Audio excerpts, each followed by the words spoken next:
ಪ್ರತಿ ವರ್ಷ ಪತ್ರಿಕಾ ದಿನಾಚರಣೆ ಸಂದರ್ಭದಲ್ಲಿ ತಾಲೂಕಿನ ಪತ್ರಕರ್ತರು ವಿವಿಧ ಕ್ಷೇತ್ರದಲ್ಲಿ ಸಾಧನೆ ಮಾಡಿದಂಥ ಪತ್ರಕರ್ತರನ್ನು ಗೌರವಿಸುವಂಥ ಒಂದು ಸಂದರ್ಭ ನಮಗೆಲ್ಲರಿಗೂ ಹೆಮ್ಮೆಯ ವಿಚಾರ.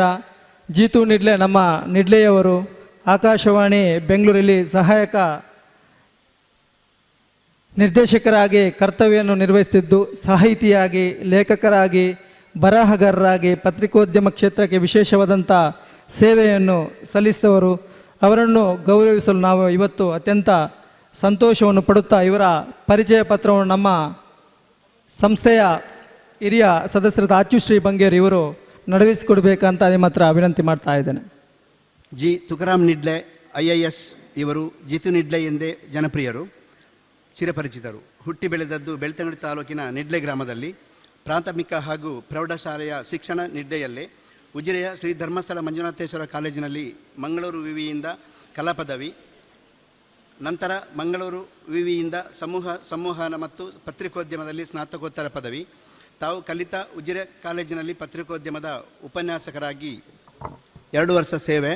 ಬಳಿಕ ಕೆಲ ಕಾಲ ಮಂಗಳೂರಿನ ಕೆನರಾ ಟೈಮ್ಸ್ನಲ್ಲಿ ಮುಖ್ಯ ವರದಿಗಾರ ಗೆಳೆಯರನ್ನು ಸೇರಿಸಿಕೊಂಡು ಉಜಿರೆ ಕೇಂದ್ರಿತವಾಗಿ ಪಶ್ಚಿಮ ಘಟ್ಟದ ದೀವಟಿಗೆ ವಾರಪತ್ರಿಕೆಯ ಸಂಪಾದಕರಾಗಿ ಗ್ರಾಮೀಣ ಓದುಗರ ಮೂಲಕ ಪತ್ರಿಕಾ ರಂಗದಲ್ಲೂ ಜನಪ್ರಿಯತೆಯ ವ್ಯಾಪ್ತಿಯನ್ನು ವಿಸ್ತರಿಸಿಕೊಂಡರು. ದಿವಟಿಗೆ ಪತ್ರಿಕೆಯ ಸಂಪಾದಕನಾಗಿ 3 ವರ್ಷ ಸೇವೆ ಸಲ್ಲಿಸಿದರು. ವೃತ್ತಿ ಕ್ಷೇತ್ರದ ಒತ್ತಡದ ಮತ್ತು ಕಾರಣಾಂತರಗಳಿಂದ ಪತ್ರಿಕಾ ಪಯಣ ನಿಲ್ಲಿಸಬೇಕಾಯಿತು. ಬಳಿಕ ಉಜಿರೆಯ ಶ್ರೀ ಧರ್ಮಸ್ಥಳ ಮಂಜುನಾಥೇಶ್ವರ ಕಾಲೇಜಿನಲ್ಲಿ ಮತ್ತೆ 2 ವರ್ಷ ಸೇವೆ. ಮುಂದೆ ಕೇಂದ್ರ ಲೋಕ ಸೇವಾ ಆಯೋಗದಿಂದ ಭಾರತೀಯ ಮಾಹಿತಿ ಸೇವೆಯ ಅಧಿಕಾರಿಯಾಗಿ ನೇಮಕಗೊಂಡು ವೃತ್ತಿ ಜೀವನ ಮುಂದುವರಿಸಿದವರು. ಇವರು ಕೇಂದ್ರ ವಾರ್ತಾ ಶಾಖೆ ಜಾಹೀರಾತು ಮತ್ತು ದೃಶ್ಯ ಪ್ರಚಾರ ನಿರ್ದೇಶನಾಲಯ, ಕ್ಷೇತ್ರ ಪ್ರಚಾರ ನಿರ್ದೇಶನಾಲಯದಲ್ಲಿ ಶಿವಮೊಗ್ಗ ಮತ್ತು ಮಂಗಳೂರುಗಳಲ್ಲಿ ಕರ್ತವ್ಯ ನಿರ್ವಹಿಸಿ ಪ್ರಸ್ತುತ ಆಕಾಶವಾಣಿ ಬೆಂಗಳೂರಿನ ಪ್ರಾದೇಶಿಕ ಸುದ್ದಿ ವಿಭಾಗದಲ್ಲಿ ಸಹಾಯಕ ನಿರ್ದೇಶಕ ಸುದ್ದಿ ವಿಭಾಗದ ಹುದ್ದೆಯಲ್ಲಿ ಕರ್ತವ್ಯ ನಿರ್ವಹಿಸುತ್ತಿದ್ದಾರೆ. ಜಿತು ನಿಡ್ಲೆಯವರ ಸಾಹಿತ್ಯ ಕೃಷಿಯನ್ನು ಅವಲೋಕಿಸುವುದಾದರೆ, ಯಾರೂ ಕಾಣದ ಹಾದಿಯಲ್ಲಿ ಪ್ರಥಮ ಕವನ ಸಂಕಲನ, ಮೌನದ ಮಾತುಗಳು ಕಥಾ ಸಂಕಲನ, ಮೂಜಂಜ ಆನಗ ತುಳು ಕಾದಂಬರಿ, ತರಂಗ ಮತ್ತು ರಾಮಕ್ಕ ಪದ್ಯಕ್ಕ ದತ್ತಿನಿಧಿಯವರು ನಡೆಸಿದ ಕಾದಂಬರಿ ಸ್ಪರ್ಧೆಯಲ್ಲಿ ಬಹುಮಾನಿತ ಕನ್ನಡ ಕಾದಂಬರಿ, ಬಾವಲಿ ಹಸ್ತಪ್ರತಿಯಲ್ಲಿ ಮೂಜಂಜ ಆನಗ ತುಳು ಕಾದಂಬರಿಗೆ ತುಳುಕೂಟ ಉಡುಪಿ, ತುಳುಕೂಟ ದುಬೈ ಇವರು ಜಂಟಿಯಾಗಿ ನೀಡುವ SU ಪನಿಯಾಡಿ ಪ್ರಶಸ್ತಿ ಹಾಗೂ ಕರ್ನಾಟಕ ತುಳು ಸಾಹಿತ್ಯ ಅಕಾಡೆಮಿಯ ಪುಸ್ತಕ ಪ್ರಶಸ್ತಿ, ಮೌನದ ಮಾತುಗಳು ಕಥಾ ಸಂಕಲನಕ್ಕೆ ವರ್ಷದ ಅತ್ಯುತ್ತಮ ಪುಸ್ತಕ ಪ್ರಶಸ್ತಿ, ಸರ್ಪಸುತ್ತು ಕಥೆಗೆ ಸಂಕ್ರಮಣ ಸಾಹಿತ್ಯ ಸ್ಪರ್ಧೆಯ ಬಹುಮಾನ, 2ನೇ ಕವನ ಸಂಕಲನ ಸೋಗೆ ಗುಡಿಸಲ ಚಿಮಿನಿ ದೀಪ ಹಸ್ತಪ್ರತಿಯಲ್ಲಿದೆ. ಉಳಿದಂತೆ ಕನ್ನಡ ಮತ್ತು ಆಂಗ್ಲ ಪತ್ರಿಕೆಗಳಲ್ಲಿ ಲೇಖನಗಳು ಹಾಗೂ ನುಡಿಚಿತ್ರಗಳು ಪ್ರಕಟವಾಗಿವೆ.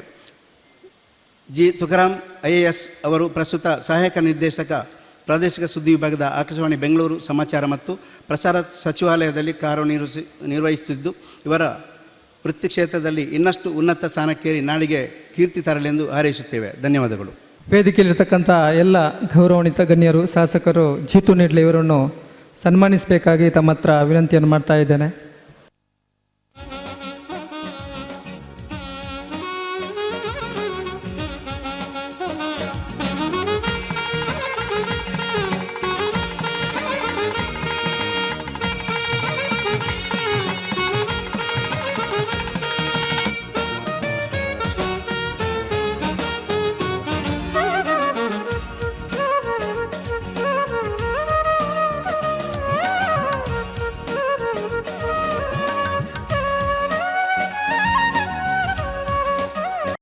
ಈ ವರ್ಷದ SSLC ಪರೀಕ್ಷೆಯಲ್ಲಿ 3 ಸಾಧಕರನ್ನು ಗುರುತಿಸುವಂಥ ಸಂದರ್ಭ.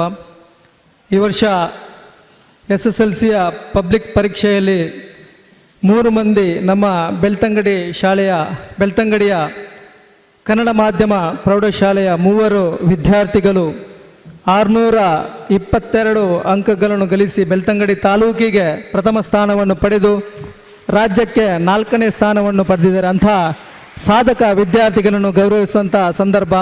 ಪ್ರತಿ ವರ್ಷ ಕನ್ನಡ ಮಾಧ್ಯಮ ಶಾಲೆಗೆ ಹೆಚ್ಚಿನ ಪ್ರೋತ್ಸಾಹ ನೀಡುವ ನಿಟ್ಟಿನಲ್ಲಿ ನಾವು ಕನ್ನಡ ಮಾಧ್ಯಮ ಶಾಲೆಯಲ್ಲಿ ಕಲಿತಂಥ ವಿದ್ಯಾರ್ಥಿಗಳಿಗೆ ಗೌರವಿಸುವಂಥ ಒಂದು ಕಾರ್ಯಕ್ರಮವನ್ನು ಕೂಡ ಇಟ್ಟುಕೊಂಡಿದ್ದೇವೆ. ಈ ವರ್ಷ ವಿಶೇಷವಾಗಿ ಮನಶ್ರೀ ಬದನಾಜೆ, ಹರ್ಮನ್ ರಿಯಾಜ್, ಸುಪ್ರಿಯಾ ಎಸ್ ವೇಣೂರು ಇವರು ವೇದಿಕೆಗೆ ಬಂದು ನಮ್ಮ ಗೌರವವನ್ನು ಸ್ವೀಕರಿಸಬೇಕಾಗಿ ತಮ್ಮಲ್ಲಿ ವಿನಂತಿಯನ್ನು ಮಾಡ್ತಾ ಇದ್ದೇನೆ.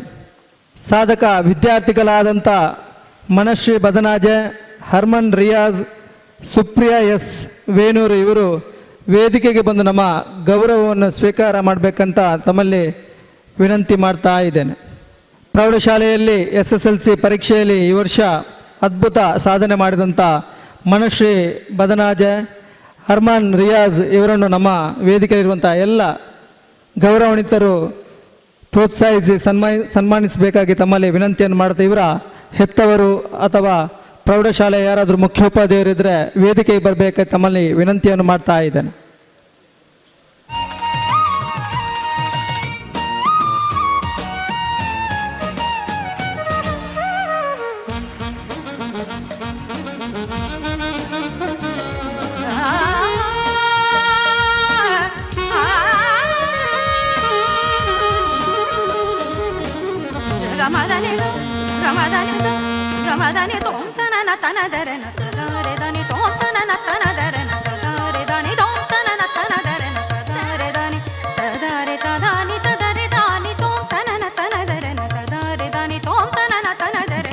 ಮನಶ್ರೀ ಇವರು ಬದನಾಜೇಶ್ ಪ್ರೌಢಶಾಲೆಯಲ್ಲಿ ಕಲಿತು ಈ ಬಾರಿ SSLC ಪರೀಕ್ಷೆಯಲ್ಲಿ 622 ಅಂಕಗಳನ್ನು ಗಳಿಸಿದ್ದಾರೆ. ಇವರು ಸೀತಾರಾಮ್ ಬೆಲಾಲು ಮತ್ತು ಯಶೋಧ ದಂಪತಿಯ ಸುಪುತ್ರಿಯಾಗಿದ್ದಾರೆ. ಅದೇ ರೀತಿ ಆರ್ಯನ್ ಹರ್ಮನ್ ರಿಯಾಜ್ ಇವರು ಸರ್ಕಾರಿ ಪ್ರೌಢಶಾಲೆ ಗುರಣ್ಕೆರೆಯಲ್ಲಿ ಕಲಿತು 622 ಅಂಕಗಳನ್ನು ಗಳಿಸಿದ್ದಾರೆ. ಇವರು ಮೊಹಮ್ಮದ್ ರಿಯಾಜ್ ಇವರ ದಂಪತಿ ಸುಪುತ್ರ. ಅದೇ ರೀತಿ ಈ ಒಂದು ಕಾರ್ಯಕ್ರಮದಲ್ಲಿ ಸುಪ್ರಿಯಾ ಇವರು ಅನಿವಾರ್ಯ ಕಾರ್ಯಕ್ರಮ ಬಾರದಿರುವುದರಿಂದ ಅವರ ತಂದೆಯವರು ನಮ್ಮ ಈ ಒಂದು ಕಾರ್ಯಕ್ರಮದಲ್ಲಿ ಗೌರವವನ್ನು ಸ್ವೀಕಾರ ಪಡೆಯಲಿದ್ದಾರೆ. ಅವರಿಗೂ ಕೂಡ ಅತ್ಯಂತ ಪ್ರೀತಿಯ ಸ್ವಾಗತವನ್ನು ಬಯಸುತ್ತಾ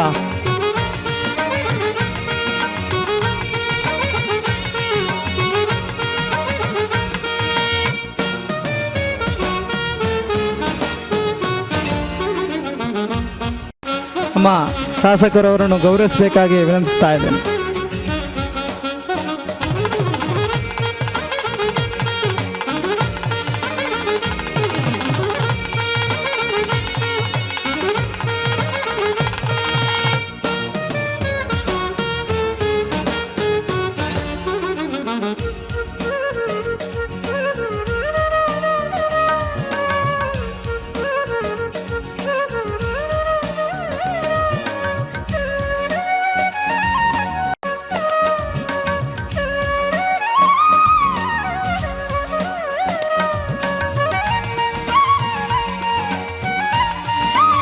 ಸಹೃದಯಿ ಬಂಧುಗಳೇ, ದಿತಿ ಸಾಂತ್ವನ ನಿಧಿ ಹಸ್ತಾಂತರ ಕಾರ್ಯಕ್ರಮ ನಮ್ಮ ಸಂಘದ ಸದಸ್ಯರು ಹಾಗೂ ವಿಜಯವಾಣಿ ಪತ್ರಿಕೆಯ ಬೆಳ್ತಂಗಡಿಯ ವರದಿಗಾರರು, ಅದ್ರ ಜೊತೆಗೆ ಸಂಘದ ಮಾಜಿ ಅಧ್ಯಕ್ಷರು ಕೂಡ ಮನೋಹರ್ ಬಳೆಂಜ ಅವರು, ಅವರ ಪುತ್ರಿ ದಿತಿ ಅವರು 1 ವರ್ಷ ಪ್ರಾಯದ ಮಗುವಿಗೆ ತೀವ್ರವಾದಂಥ ಒಂದು ಅನಾರೋಗ್ಯಕ್ಕೆ ಒಳಗಾದಂಥ ಸಂದರ್ಭ. ಅವರ ಶ್ರೀಮತಿಯವರು ಬೆಳ್ತಂಗಡಿ ಸಮುದಾಯ ಆಸ್ಪತ್ರೆಯಲ್ಲಿ ಶುಶ್ರೂಷಕಿಯಾಗಿ ಕೆಲಸ ಮಾಡ್ತಾ ಇದ್ದಾರೆ. ಬೆಂಗಳೂರಿನ ಜಯದೇವ ಆಸ್ಪತ್ರೆಯಲ್ಲಿ ಮಗುವನ್ನು ಪರೀಕ್ಷೆ ಮಾಡಿದ ಸಂದರ್ಭದಲ್ಲಿ ಸುಮಾರು 45 ಲಕ್ಷ ರೂಪಾಯಿಗೂ ಅಧಿಕ ವೆಚ್ಚ ಬೇಕಾಗ್ತದೆ ಚಿಕಿತ್ಸೆಗೆ ಅನ್ನುವಂಥ ಮಾಹಿತಿಯನ್ನು ವೈದ್ಯರು ನೀಡ್ತಾರೆ. ಮಗುವಿಗೆ ಲಿವರ್ನ ಜೋಡಣೆ ಮಾಡತಕ್ಕಂಥ ಶಸ್ತ್ರಚಿಕಿತ್ಸೆ ಆಗಬೇಕು ಅನ್ನುವಂಥ ಸಂದೇಶವನ್ನು ವೈದ್ಯರು ಕೊಡ್ತಾರೆ. ಈ ಸಂದರ್ಭದಲ್ಲಿ ಇಷ್ಟು ದೊಡ್ಡ ಮೊತ್ತದ ಚಿಕಿತ್ಸೆಯನ್ನು ನಡೆಸಲಿಕ್ಕೆ ಈ ದಂಪತಿ ಅವತ್ತು ಕಣ್ಣೀರು ಮಾತ್ರ ಅವರ ಉತ್ತರವಾಗಿತ್ತು ಬಿಟ್ಟರೆ ಅದನ್ನು ಈ ಸಮಸ್ಯೆಯನ್ನು ಎದುರಿಸಲಿಕ್ಕೆ ಅವರಿಂದ ಸಾಧ್ಯ ಇರಲಿಲ್ಲ. ಆ ಸಂದರ್ಭದಲ್ಲಿ ನಮ್ಮ ಸಂಘದ ಸ್ಥಾಪಕ ಕಾರ್ಯದರ್ಶಿ ಲಕ್ಷ್ಮೀ ಮಚ್ಚಿನ ಅವರು ಬೆಳ್ತಂಗಡಿಯ ಉದಯವಾಣಿಯ ವಿಜಯ ಕರ್ನಾಟಕದ ವರದಿಗಾರರಾಗಿ ಕೆಲಸ ಮಾಡ್ತಾಯಿದ್ರು. ಅವರು ಪ್ರಧಾನ ಅಡ್ಮಿನ್ ಆಗಿ ಇರುವಂಥ ಫ್ರೆಂಡ್ಸ್ ಅನ್ನುವಂಥ ಒಂದು ಗ್ರೂಪಿನಲ್ಲಿ ಈ ವಿಚಾರವನ್ನು ಪ್ರಸ್ತಾಪ ಮಾಡಿದ ಸಂದರ್ಭದಲ್ಲಿ ಇಡೀ ದಕ್ಷಿಣ ಕನ್ನಡ ಜಿಲ್ಲೆಯ ಅಧಿಕಾರಿಗಳು, ಪತ್ರಕರ್ತರು ಮತ್ತು ಗಣ್ಯ ವ್ಯಕ್ತಿಗಳು ಮಾತ್ರ ಇರತಕ್ಕಂಥ ಒಂದು ವಿಶೇಷವಾದಂಥ ಒಂದು ವಾಟ್ಸಪ್ ಗ್ರೂಪ್ ಅದು. ಆ ಗ್ರೂಪಿನಲ್ಲಿ ವಿಚಾರವನ್ನು ಪ್ರಸ್ತಾಪ ಮಾಡಿದಾಗ ಎಲ್ಲರೂ ಕೂಡ ಮನೋಹರ್ ಬಳೆಂಜ ಅವರಿಗೆ ಮತ್ತು ಲಿಖಿತ ದಂಪತಿಗೆ ಧೈರ್ಯವನ್ನು ಕೊಡುವ ಮತ್ತು ಆರ್ಥಿಕ ಸಹಾಯವನ್ನು ನೀಡುವಂಥ ದೊಡ್ಡ ಕೆಲಸವನ್ನು ಆ ಸಂದರ್ಭದಲ್ಲಿ ಮಾಡಿದರು. ಅವರಿಗೆ ಬಹುದೊಡ್ಡ ಮೊತ್ತದ ಒಂದು ಆರ್ಥಿಕ ಸಂಗ್ರಹ ಆ ಗ್ರೂಪಿನ ಮೂಲಕ ಅಕೌಂಟಿಗೆ ಬಂದು ಜಮೆ ಆಯಿತು. ಮಗುವನ್ನು ಸತತವಾಗಿ 3 ವರ್ಷ ಆಸ್ಪತ್ರೆಗೆ ಬೆಂಗಳೂರಿನಲ್ಲಿ ಕರ್ಕೊಂಡೋಗಿ ಚಿಕಿತ್ಸೆ ಮಾಡಿದರೂ ಕೂಡ ದುರಾದೃಷ್ಟವಶಾತ್ ಕೊನೆಯ ಗಳಿಗೆಯಲ್ಲಿ ಆ ಮಗುವನ್ನು ಉಳಿಸಿಕೊಳ್ಳಿಕ್ಕೆ ಆ ದಂಪತಿಗೆ ಸಾಧ್ಯ ಆಗಿಲ್ಲ. ಈ ಸಂದರ್ಭದಲ್ಲಿ ತನ್ನ ಕಣ್ಣೀರಿನ ಸಂದರ್ಭದಲ್ಲಿ, ದುಃಖದ ಸಂದರ್ಭದಲ್ಲಿ ನಮಗೆ ಈ ಸಮಾಜ ತೋರಿರ್ತಕ್ಕಂಥ ಒಂದು ಸಹಾಯಕ್ಕೆ ಅವರು ಇವತ್ತು ಕೃತಜ್ಞತೆ ಸಲ್ಲಿಸುವ ಒಂದು ರೀತಿಯಲ್ಲಿ ಆ ದೃಷ್ಟಿಕೋನದಲ್ಲಿ ಪ್ರತಿ ವರ್ಷ ಅವರ ಇಬ್ಬರು ಕೂಡ ದುಡಿದಂಥ ಅವರ ಸ್ವಂತ ದುಡಿಮೆಯ ಒಂದು ಅಂಶವನ್ನು ಸಮಾಜದಲ್ಲಿರ್ತಕ್ಕಂಥ ಅಶಕ್ತರಿಗೆ ಮತ್ತು ಅನಾರೋಗ್ಯ ಪೀಡಿತರಿಗೆ ದಾನವಾಗಿ ಕೊಡ್ತಕ್ಕಂಥ ಕೆಲಸವನ್ನು ಮಾಡ್ತಾ ಬಂದಿದ್ದಾರೆ. ಆ ಕಾರ್ಯಕ್ಕಾಗಿ ನಾವು ವಿಶೇಷವಾಗಿ ಈ ಸಂದರ್ಭದಲ್ಲಿ ಅಭಿನಂದನೆಗಳನ್ನು ದಂಪತಿಗೆ ಸಲ್ಲಿಸ್ತಾ ಇದ್ದೇವೆ. ಈ ವರ್ಷ ಕೂಡ ಅವರು 6 ಮಂದಿ ಫಲಾನುಭವಿಗಳನ್ನು ಆಯ್ಕೆ ಮಾಡಿ ಅವರಿಗೆ ಈ ಸಂದರ್ಭದಲ್ಲಿ ತಲಾ 5,000 ರೂಪಾಯಿ ಹಾಗೆ 30,000 ರೂಪಾಯಿಯ ಸಾಂತ್ವನ ನಿಧಿಯನ್ನು, ದಿತಿ ಅವರ ಮಗುವಿನ ಹೆಸರಿನ ಸಾಂತ್ವನ ನಿಧಿಯನ್ನು ಹಸ್ತಾಂತರಿಸ್ತಾ ಇದ್ದಾರೆ. ಮನೋಹರ್ ಬಳಂಜ ಅವರು ನಮ್ಮ ವೇದಿಕೆಯ ಅತಿಥಿಗಳ ಜೊತೆ ಸೇರಿಕೊಳ್ಳಬೇಕು ಅಂತ ನಾನು ಪ್ರೀತಿಯಿಂದ ಬರಮಾಡಿಕೊಳ್ತಾ ಇದ್ದೇನೆ. ಬೆಳ್ತಂಗಡಿ ತಾಲೂಕಿನ ಕಡಿರುದ್ಯಾವರ ಗ್ರಾಮದ ಹರೀಶ್ ಪೂಜಾರಿ ಮತ್ತು ವಿದ್ಯಾ ದಂಪತಿಯ ಎಳೆಯ ಪ್ರಾಯದ 3 ತಿಂಗಳ ಮಗುವಿಗೆ ಕಿಡ್ನಿಯ ತೊಂದರೆ ಒಳಗಾಗಿರ್ತಕ್ಕಂಥ ಮಗು ಇವತ್ತು ನಮ್ಮ ಈ ಕಾರ್ಯಕ್ರಮದಲ್ಲಿ ಭಾಗವಹಿಸ್ತಾ ಇದ್ದಾರೆ. ಅವರನ್ನು ನಾವು ಮಗುವಿನ ಸಮೇತ ತಾಯಿಯನ್ನು ವೇದಿಕೆಗೆ ಬರಮಾಡಿಕೊಳ್ತಾ ಇದ್ದೇವೆ. ಬಹಳ ಆರ್ಥಿಕ ತೊಂದರೆ ಇರತಕ್ಕಂಥ ಕಡು ಬಡತನದಲ್ಲಿರ್ತಕ್ಕಂಥ ಒಂದು ಕುಟುಂಬ. ಮಗುವಿಗೆ ತಾಯಿಯ 5 ತಿಂಗಳ ಗರ್ಭಾವಸ್ಥೆಯಲ್ಲೇ ವೈದ್ಯರು ಆ ಒಂದು ರೋಗವನ್ನು ಪತ್ತೆ ಹಚ್ತಾರೆ. ಆ ಬಳಿಕ ಈಗ ಒಂದು ಶಸ್ತ್ರಚಿಕಿತ್ಸೆ ಆ ಮಗುವಿಗೆ ಆಗಿದೆ. ಕೇವಲ 3 ತಿಂಗಳ ಮಗು ನೀವು ನೋಡ್ತಾ ಇದ್ದೀರಿ. ಆ ಕುಟುಂಬದ ಒಂದು ಸಂಕಷ್ಟಕ್ಕೆ ಅವರು ಇವತ್ತು ತಮ್ಮ ದಿತಿ ಸಹಾಯ ನಿಧಿಯನ್ನು ಹಸ್ತಾಂತರಿಸುವ ಮೂಲಕ ಅವರ ನೆರವಿನ ಹಸ್ತವನ್ನು ಚಾಚಲಿಕ್ಕಿದ್ದಾರೆ. ಈ ಒಂದು ಮೊತ್ತವನ್ನು ವೇದಿಕೆಯಲ್ಲಿರ್ತಕ್ಕಂಥ ಶಾಸಕರು ಸಹಿತ ಎಲ್ಲ ಗಣ್ಯರುಗಳು, ಪ್ರತಾಪ್ ಸಿಂಹ ನಾಯಕ್ ಸಹಿತ ಎಲ್ಲರೂ ಆ ಕುಟುಂಬಕ್ಕೆ ಹಸ್ತಾಂತರಿಸಬೇಕು ಅಂತ ವಿನಂತಿ ಮಾಡ್ತಾ ಇದ್ದೇವೆ. ಕಡಿರುದ್ಯಾವರ ಗ್ರಾಮದ ಹರೀಶ್ ಪೂಜಾರಿ ಮತ್ತು ವಿದ್ಯಾ ದಂಪತಿ, ವಿದ್ಯಾ ಅವರು ಈ ಒಂದು ರಿಲೀಫನ್ನು ಪಡೀತಾ ಇದ್ದಾರೆ. ಮಗುವಿನ ಶಸ್ತ್ರಚಿಕಿತ್ಸೆಗೆ ನೆರವಾಗಲಿಕ್ಕೆ ಈ ಸಹಾಯ ನೀಡ್ತಾ ಇದ್ದೇವೆ.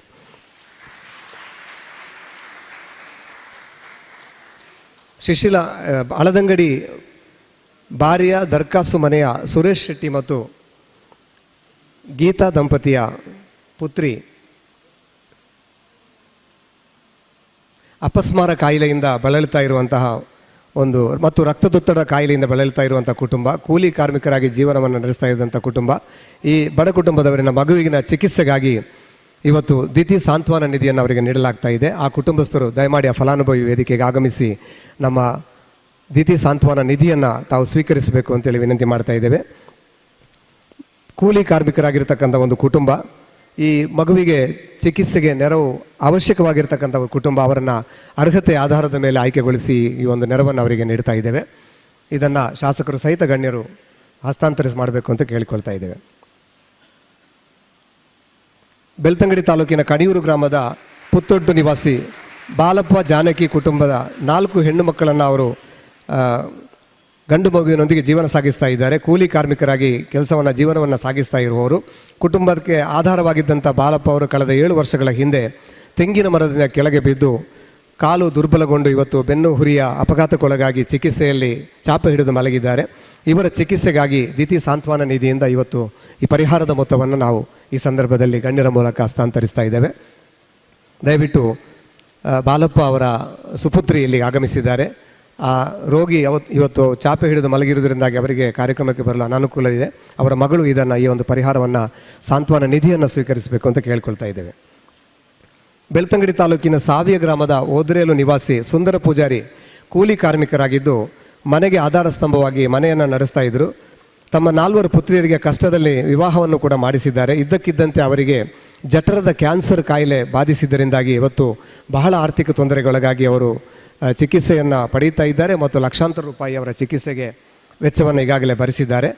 ಅವರ ಮನೆಯವರು ಈ ಒಂದು ಪರಿಹಾರವನ್ನು ವೇದಿಕೆಗೆ ಆಗಮಿಸಿ ಸ್ವೀಕರಿಸಬೇಕು ಅಂತ ವಿನಂತಿ ಮಾಡ್ತಾ ಇದ್ದೇವೆ. ಸಾವಿಯ ಗ್ರಾಮದ ಓದ್ರೇಲು ನಿವಾಸಿ ಸುಂದರ ಪೂಜಾರಿ. ಶಿಶಿಲ ಗ್ರಾಮದ ಓಟ್ಲ ನಿವಾಸಿ ಉದಯ ಪೂಜಾರಿ ಬಡ ಕುಟುಂಬದವರಾಗಿದ್ದು ಇತ್ತೀಚೆಗೆ ಮಂಗಳೂರಿನಲ್ಲಿ ನಡೆದ ರಸ್ತೆ ಅಪಘಾತವೊಂದರಲ್ಲಿ ತೀವ್ರ ಗಾಯಕ್ಕೊಳಗಾಗಿ ಈಗಾಗಲೇ ಲಕ್ಷಾಂತರ ರೂಪಾಯಿಯ ಚಿಕಿತ್ಸಾ ವೆಚ್ಚವನ್ನು ಅವರು ಭರಿಸಿದ್ದಾರೆ. ಶ್ರಮಜೀವಿಯಾಗಿದ್ದಂತೆ ಇವರು ಮನೆಗೆ ಆಧಾರ ಸ್ತಂಭವಾಗಿದ್ದರು. ಅವರ ಸಮಸ್ಯೆಯನ್ನು ಪರಿಗಣಿಸಿ ಇವತ್ತು ಅವರಿಗೆ ಈ ನಮ್ಮ ದಿತಿ ಸಾಂತ್ವನ ನಿಧಿಯನ್ನು ಮನೋಹರ್ ಬಳಂಜ ಮತ್ತು ಲಿಖಿತಾ ದಂಪತಿಯವರು ನೀಡ್ತಾ ಇದ್ದಾರೆ. ಅವರು ವೇದಿಕೆಗೆ ಆಗಮಿಸಿ ನಮ್ಮ ಈ ಸಾಂತ್ವನ ನಿಧಿಯನ್ನು ಸ್ವೀಕರಿಸಬೇಕು ಅಂತ ಕೇಳಿಕೊಳ್ತಾ ಇದ್ದೇವೆ. ಬಂಟ್ವಾಳ ತಾಲೂಕಿನ ಪಾಂಡವರಕಲ್ಲು ನಮ್ಮ ಗಡಿ ಪ್ರದೇಶ ಬೆಳ್ತಂಗಡಿ ತಾಲೂಕಿನ ಕುಶಾಲಪ್ಪ ಮತ್ತು ಪುಷ್ಪ ದಂಪತಿಯ ಮಗಳು ದೀತ್ಯ ಅನ್ನುವಂಥ ಒಂದು ಬಾಲೆ ಕ್ಯಾನ್ಸರ್ ಕಾಯಿಲೆಯಿಂದ ಬಳಲ್ತಾ ಇದೆ. ಈ ಮಗುವಿನ ಚಿಕಿತ್ಸೆಗಾಗಿ ಈಗಾಗಲೇ ದಂಪತಿ ಲಕ್ಷಾಂತರ ರೂಪಾಯಿ ಖರ್ಚನ್ನು ಮಾಡಿದ್ದಾರೆ. ಇವರು ಕೂಲಿ ಕಾರ್ಮಿಕರಾಗಿ ಮತ್ತು ಬೀಡಿ ಕಟ್ಟಿ ಜೀವನವನ್ನು ನಡೆಸ್ತಾ ಇರುವವರು. ಅದರಿಂದಾಗಿ ಈ ಮಗುವಿನ ಚಿಕಿತ್ಸೆಗಾಗಿ ಅವರನ್ನು ನಾವು ಆಯ್ಕೆಗೊಳಿಸಿ ಅವರನ್ನು ಸಾಂತ್ವನ ನಿಧಿಗೆ ಇವತ್ತು ಆಯ್ಕೆ ಮಾಡಿದ್ದೇವೆ. ಅವರ ಕುಟುಂಬಸ್ಥರು ಇದ್ದಲ್ಲಿ ತಾವು ದಯಮಾಡಿ ವೇದಿಕೆಗೆ ಆಗಮಿಸಿ ನಮ್ಮ ಈ ಸಾಂತ್ವನ ನಿಧಿಯನ್ನು ಸ್ವೀಕರಿಸಬೇಕು ಅಂತ ವಿನಂತಿ ಮಾಡ್ತಾ ಇದ್ದೇವೆ. ಮತ್ತೊಮ್ಮೆ ಎಲ್ಲರಿಗೂ ಕೂಡ ವಂದನೆಗಳನ್ನು ಸಲ್ಲಿಸ್ತಾ ಈ ನಿಧಿಯನ್ನು ನೀಡ್ತಾ ಇರುವಂಥ ಮನೋಹರ್ ಬೆಳಂಜ ಮತ್ತು ಲಿಖಿತ ದಂಪತಿಯ ಈ ಕಾರ್ಯವನ್ನು ನಾವು ಶ್ಲಾಘಿಸ್ತಾ ಇದ್ದೇವೆ. ಈ ಸೇವೆ ಅವರಿಂದ ಮತ್ತಷ್ಟು ಮುಂದುವರಿಯಲಿ ಅಂತೇಳಿ ಕೂಡ ನಾವು ಆಶಿಸ್ತಾ ಇದ್ದೇವೆ. ಧನ್ಯವಾದಗಳು. ಜಿಲ್ಲಾ ಪತ್ರಕರ್ತರ ಸಂಘದ ವತಿಯಿಂದ ದಿವಂಗತ ಭುವನೇಂದ್ರ ಪುದುವೆಟ್ಟು ಇವರಿಗೆ ಕೂಡ ಸಾಂತ್ವನ ನಿಧಿಯನ್ನು ಹಸ್ತಾಂತರ ಮಾಡಲಿಕ್ಕಿದ್ದಾರೆ. ಅವರ ಮನೆಯವರು ಯಾರಾದರೂ ಇದ್ದರೆ ವೇದಿಕೆಗೆ ಬಂದು ಈ ಸಾಂತ್ವನ ನಿಧಿಯನ್ನು ಸ್ವೀಕರಿಸಬೇಕಾಗಿ ತಮ್ಮಲ್ಲಿ ವಿನಂತಿಯನ್ನು ಮಾಡ್ತಾ ಇದ್ದೇನೆ.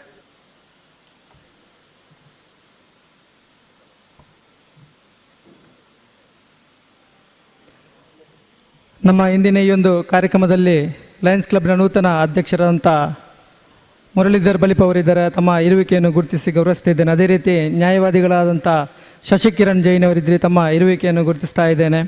ಅದೇ ರೀತಿ ನಮ್ಮ JCI ಬೆಳ್ತಂಗಡಿ ಮಂಜುಶ್ರೀಯ ಅಧ್ಯಕ್ಷರಾದಂಥ ಆಶಾ ಪ್ರಶಾಂತ್ ಇದ್ದರೆ ತಮ್ಮ ಇರುವಿಕೆಯನ್ನು ಗುರುತಿಸ್ತಾ ಇದ್ದೇನೆ.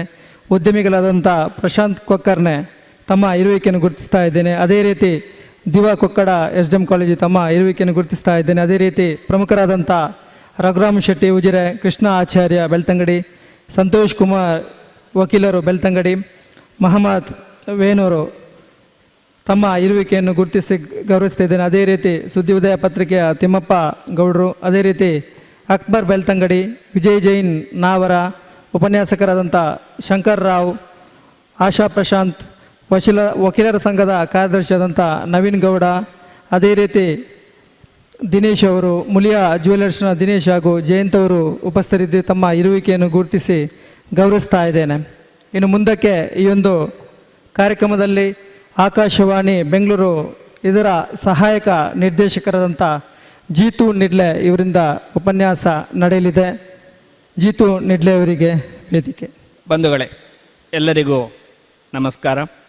ಈ ಕಾರ್ಯಕ್ರಮದ ಅಧ್ಯಕ್ಷತೆಯನ್ನು ವಹಿಸಿಕೊಂಡಿರುವಂಥ ಬೆಳ್ತಂಗಡಿ ತಾಲೂಕು ಪತ್ರಕರ್ತರ ಸಂಘದ ಅಧ್ಯಕ್ಷರಾಗಿರುವಂಥ ಪ್ರಸಾದ್ ಶೆಟ್ಟಿ ಎರಿಂಜೆಯವರೇ, ಈ ಕಾರ್ಯಕ್ರಮವನ್ನು ವಿದ್ಯುಕ್ತವಾಗಿ ಉದ್ಘಾಟನೆ ಮಾಡಿರುವಂಥ ಯುವ ಶಾಸಕರು, ಈ ಭಾಗದ ಜನಪ್ರಿಯ ನಾಯಕರು ಆಗಿರುವಂಥ ಹರೀಶ್ ಪೂಂಜಾ ಅವರೇ, ಕಾರ್ಯಕ್ರಮದಲ್ಲಿ ಮುಖ್ಯ ಅತಿಥಿಯಾಗಿ ಭಾಗವಹಿಸಿರುವಂಥ ಹಿರಿಯರು ಪ್ರತಾಪ್ ಸಿಂಗ್ ನಾಯಕ್ ಅವರೇ, ಜಿಲ್ಲಾ ಪತ್ರಕರ್ತರ ಸಂಘದ ಅಧ್ಯಕ್ಷರಾಗಿರುವಂಥ ನನ್ನ ನಿಡುಗಾಲದ ಸ್ನೇಹಿತರು ಆಗಿರುವಂಥ ಶ್ರೀನಿವಾಸ್ ನಾಯಕ್ ಇಂದಾಜಿಯವರೇ, ಪತ್ರಕರ್ತರ ಸಂಘದ ಕಾರ್ಯದರ್ಶಿಯಾಗಿರುವಂಥ ತುಕಾರಾಮ್ ಬಿ ಅವರೇ, ಹಾಗೆ ಜಿಲ್ಲಾ ಪತ್ರಕರ್ತರ ಸಂಘದ ಭುವನೇಶ್ ಗೇರುಕಟ್ಟೆ ಅವರೇ, ಇಲ್ಲಿ ನಡೆದಿರುವಂಥ ಎಲ್ಲ ಹಿರಿಯರೇ, ವಿದ್ಯಾರ್ಥಿನಿಯರೇ ಹಾಗೂ ಗೆಳೆಯರೇ, ಶಾಸಕರು ಬಹಳ ಚೆನ್ನಾಗಿ ಮಾತಾಡಿದರು. ಬಹುಶಃ ನಾನು ಇತ್ತೀಚೆಗೆ ನಾನು ಕೇಳಿದ ಭಾಷಣಗಳಲ್ಲಿ ಅತ್ಯುತ್ತಮ ಭಾಷಣ ಇವತ್ತಿದ್ದು. ಪತ್ರಿಕೋದ್ಯಮದ ಬಗ್ಗೆ ಹೊರಗನ್ನು ತಿಳ್ಕೊಂಡು ಮಾತಾಡಿರುವಂಥದ್ದು. ಬಹುಶಃ ನನಗೆ ಹೆಚ್ಚು ಮಾತಾಡಲಿಕ್ಕೆ ಉಳಿಸಿಲ್ಲ, ಅವರು ತುಂಬ ಚೆನ್ನಾಗಿ ಮಾತನಾಡಿದ್ದಾರೆ. ನಾವು ಇವತ್ತು ಪತ್ರಿಕಾ ದಿನವನ್ನು ಆಚರಣೆ ಮಾಡ್ತಾ ಇದ್ದೇವೆ. ಎಲ್ಲ ಪತ್ರಕರ್ತ ಮಿತ್ರರಿಗೆ ಈ ಸಂದರ್ಭದಲ್ಲಿ ಪತ್ರಿಕಾ ದಿನಾಚರಣೆಯ ಶುಭಾಶಯವನ್ನು ಕೋರ್ತಾ, ನಮ್ಮ ಪತ್ರಿಕೋದ್ಯಮದ ಒಂದು ಮೈಲಿಗಲ್ಲು ದಕ್ಷಿಣ ಕನ್ನಡದಿಂದ ಪ್ರಾರಂಭ ಆಗಿದೆ ಅನ್ನುವಂಥದ್ದು ಬಹಳ ಮುಖ್ಯವಾದಂಥ ವಿಚಾರ. 1780ರಲ್ಲಿ ಭಾರತದ ಪ್ರಥಮ ಪತ್ರಿಕೆ ಬೆಂಗಾಲ್ ಗಜೆಟ್ ಅಥವಾ ಹಿಕ್ಕೀಸ್ ಗಜೆಟ್ ಅಥವಾ ಕಲ್ಕತ್ತಾ ಅಡ್ವರ್ಟೈಸರ್ ಅನ್ನುವಂಥ ಪತ್ರಿಕೆ ಪ್ರಾರಂಭ ಆಗಿ ಸುಮಾರು 2 ವರ್ಷ ನಡೆದು ಅದು ಬ್ರಿಟಿಷ್ ಸರ್ಕಾರದ ವಿರುದ್ಧ, ಕಂಪನಿ ಸರ್ಕಾರದ ವಿರುದ್ಧ ಒಂದು ರೀತಿಯ ಹೋರಾಟವನ್ನು ನಡೆಸಿ 2 ವರ್ಷದಲ್ಲಿ ಅದರ ಪತ್ರಿಕೆ ಮತ್ತು ಪ್ರೆಸ್ಸನ್ನು ಸೀಸ್ ಮಾಡುವ ಮೂಲಕ ಪತ್ರಿಕಾ ಸ್ವಾತಂತ್ರ್ಯ ಏನು ಅನ್ನುವಂಥದ್ದನ್ನು ಭಾರತದ ಜನಕ್ಕೆ ತಿಳಿಸಿಕೊಟ್ಟಂಥ ಒಂದು ಉದಾತ್ತವಾದಂಥ ದೊಡ್ಡ ಉದಾಹರಣೆಯನ್ನು ಕೊಟ್ಟು ಅದು ಆ ಪತ್ರಿಕೆ ಕಣ್ಮುಚ್ಚಿತು. ಆ ನಂತರ ಸುಮಾರು 1843 ಜುಲೈ 1ರಂದು ಮಂಗಳೂರಿನ ಪಾದ್ರಿಯಾಗಿದ್ದಂಥ ರೆವರೆಂಡ್ ಹರ್ಮನ್ ಮೊಗ್ಲಿಂಗ್ ಅನ್ನುವಂಥವರು ಮಂಗಳೂರು ಸಮಾಚಾರ ಅನ್ನುವಂಥ ಪತ್ರಿಕೆಯನ್ನು ಪ್ರಾರಂಭ ಮಾಡ್ತಾರೆ. ಅದು ಕೂಡ ಅಲ್ಪಾಯುಷಿಯಾಗಿ ನಿಂತು ಹೋದರೂ ಕೂಡ ಅದು ದೊಡ್ಡ ಸುಮಾರು 8 ವಿಷಯಗಳ ಕುರಿತಾಗಿ ಆ ಪತ್ರಿಕೆಯಲ್ಲಿ ಬರೀಲಾಗ್ತಿತ್ತು. ಸುದ್ದಿ ಸಮಾಚಾರ, ಲೋಕಲ್ ಸುದ್ದಿಯ ಬಗ್ಗೆ ಬರಿತಾ ಇದ್ದರು. ಅದರ ಜೊತೆಗೆ ಸರ್ಕಾರದ ನಿರೂಪಗಳು ಅನ್ನುವಂಥ ಕಂಪನಿ ಸರ್ಕಾರದ ಏನೇನು ಕಾನೂನುಗಳು ಬರ್ತಾ ಇದ್ವು ಅದರ ಬಗ್ಗೆ ಬರೆಯಲಾಗ್ತಾ ಇತ್ತು. ಹಾಗೆ ಕಥೆಗಳು ಪ್ರಕಟ ಆಗ್ತಾ ಇದ್ವು, ಪಾಡ್ದನಗಳನ್ನು ಪ್ರಕಟ ಮಾಡ್ತಾ ಇದ್ದರು. ಹೀಗೆ ಸಾಕಷ್ಟು 8 ವಿಷಯಗಳನ್ನ ನಮ್ಮ ಬೆನೆಟ್ ಅಮ್ಮನ್ ಅವರು ಅದನ್ನು ಸಂಗ್ರಹಿಸಿ ಹೇಳ್ತಾ ಇದ್ದರು. ಸುಮಾರು 8 ವಿಷಯಗಳ ಕುರಿತು ಈ ಪತ್ರಿಕೆಗಳಲ್ಲಿ ಪ್ರಕಟ ಆಗ್ತಾ ಇತ್ತು. ಆನಂತರ ಈ ಪತ್ರಿಕೆ ಬಳ್ಳಾರಿಗೆ ಶಿಫ್ಟ್ ಆಗಿ ಅಲ್ಲಿ ನಿಂತು ಹೋಯಿತು. ಕನ್ನಡದಲ್ಲಿ ಸಾಕಷ್ಟು ಪತ್ರಿಕೆಗಳು ಈ ಥರ 1 ವರ್ಷ 2 ವರ್ಷ ನಡೆದು ನಿಂತು ಹೋಗಿರುವಂಥದ್ದು ದೊಡ್ಡ ಸಂಖ್ಯೆಯಲ್ಲಿದ್ದಾವೆ. ಅದಕ್ಕೆ ಸಾಕಷ್ಟು ಕಾರಣಗಳಿರ್ತವೆ.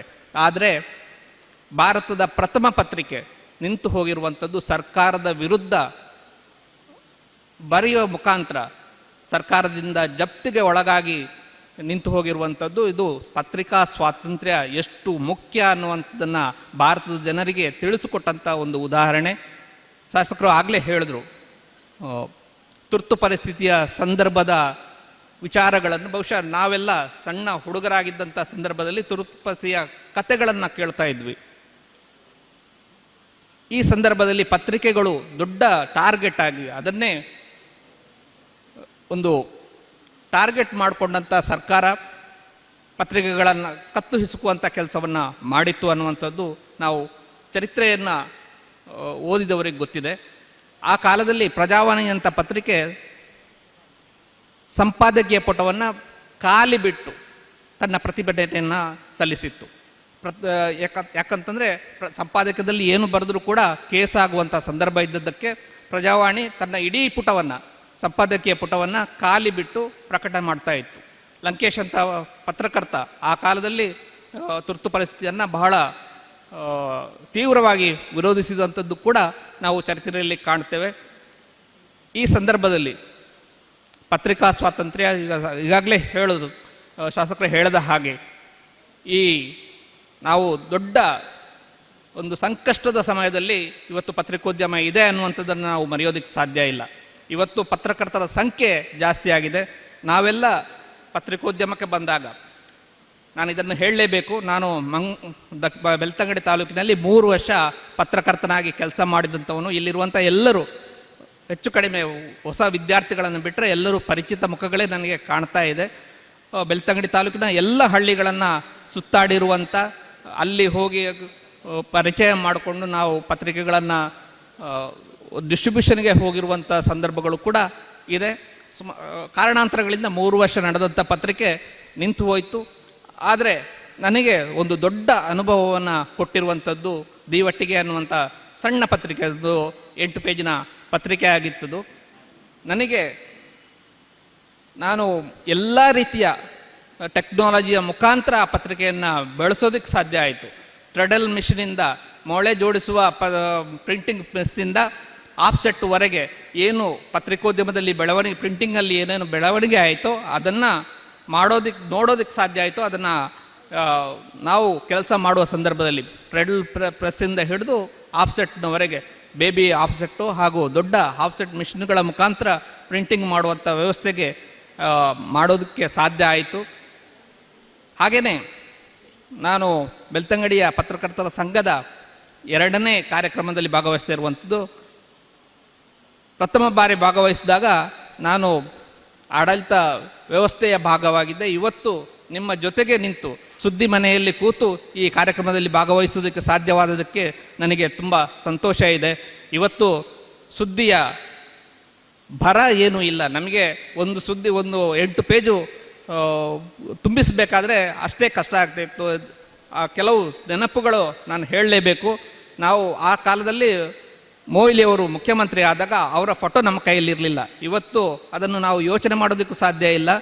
ಆ ಫೋಟೋವನ್ನು ತರಿಸ್ಕೊಳ್ಳೋದಕ್ಕೆ ನಾವು ವಾರ್ತಾ ಪ್ರಚಾರ ಇಲಾಖೆ ಬರೆದು ಅಲ್ಲಿಂದ ಬಸ್ಸಿನಿಂದ ತರಿಸ್ಕೊಂಡು ಅದನ್ನು ಲೆಟರ್ ಪ್ರೆಸ್ ಆಗಿದ್ದರಿಂದ ಅದನ್ನು ಮತ್ತೆ ಮಂಗಳೂರಿಗೆ ಕಳಿಸಿ ಅದನ್ನು ತರಿಸ್ಕೋಬೇಕಾಗಿತ್ತು. 3 ದಿನ ನಮಗೆ ಒಬ್ಬ ಮುಖ್ಯಮಂತ್ರಿಯ ಫೋಟೋ ಸಿಗಬೇಕಾದ್ರೆ 3 ದಿನ ಆಯಿತು.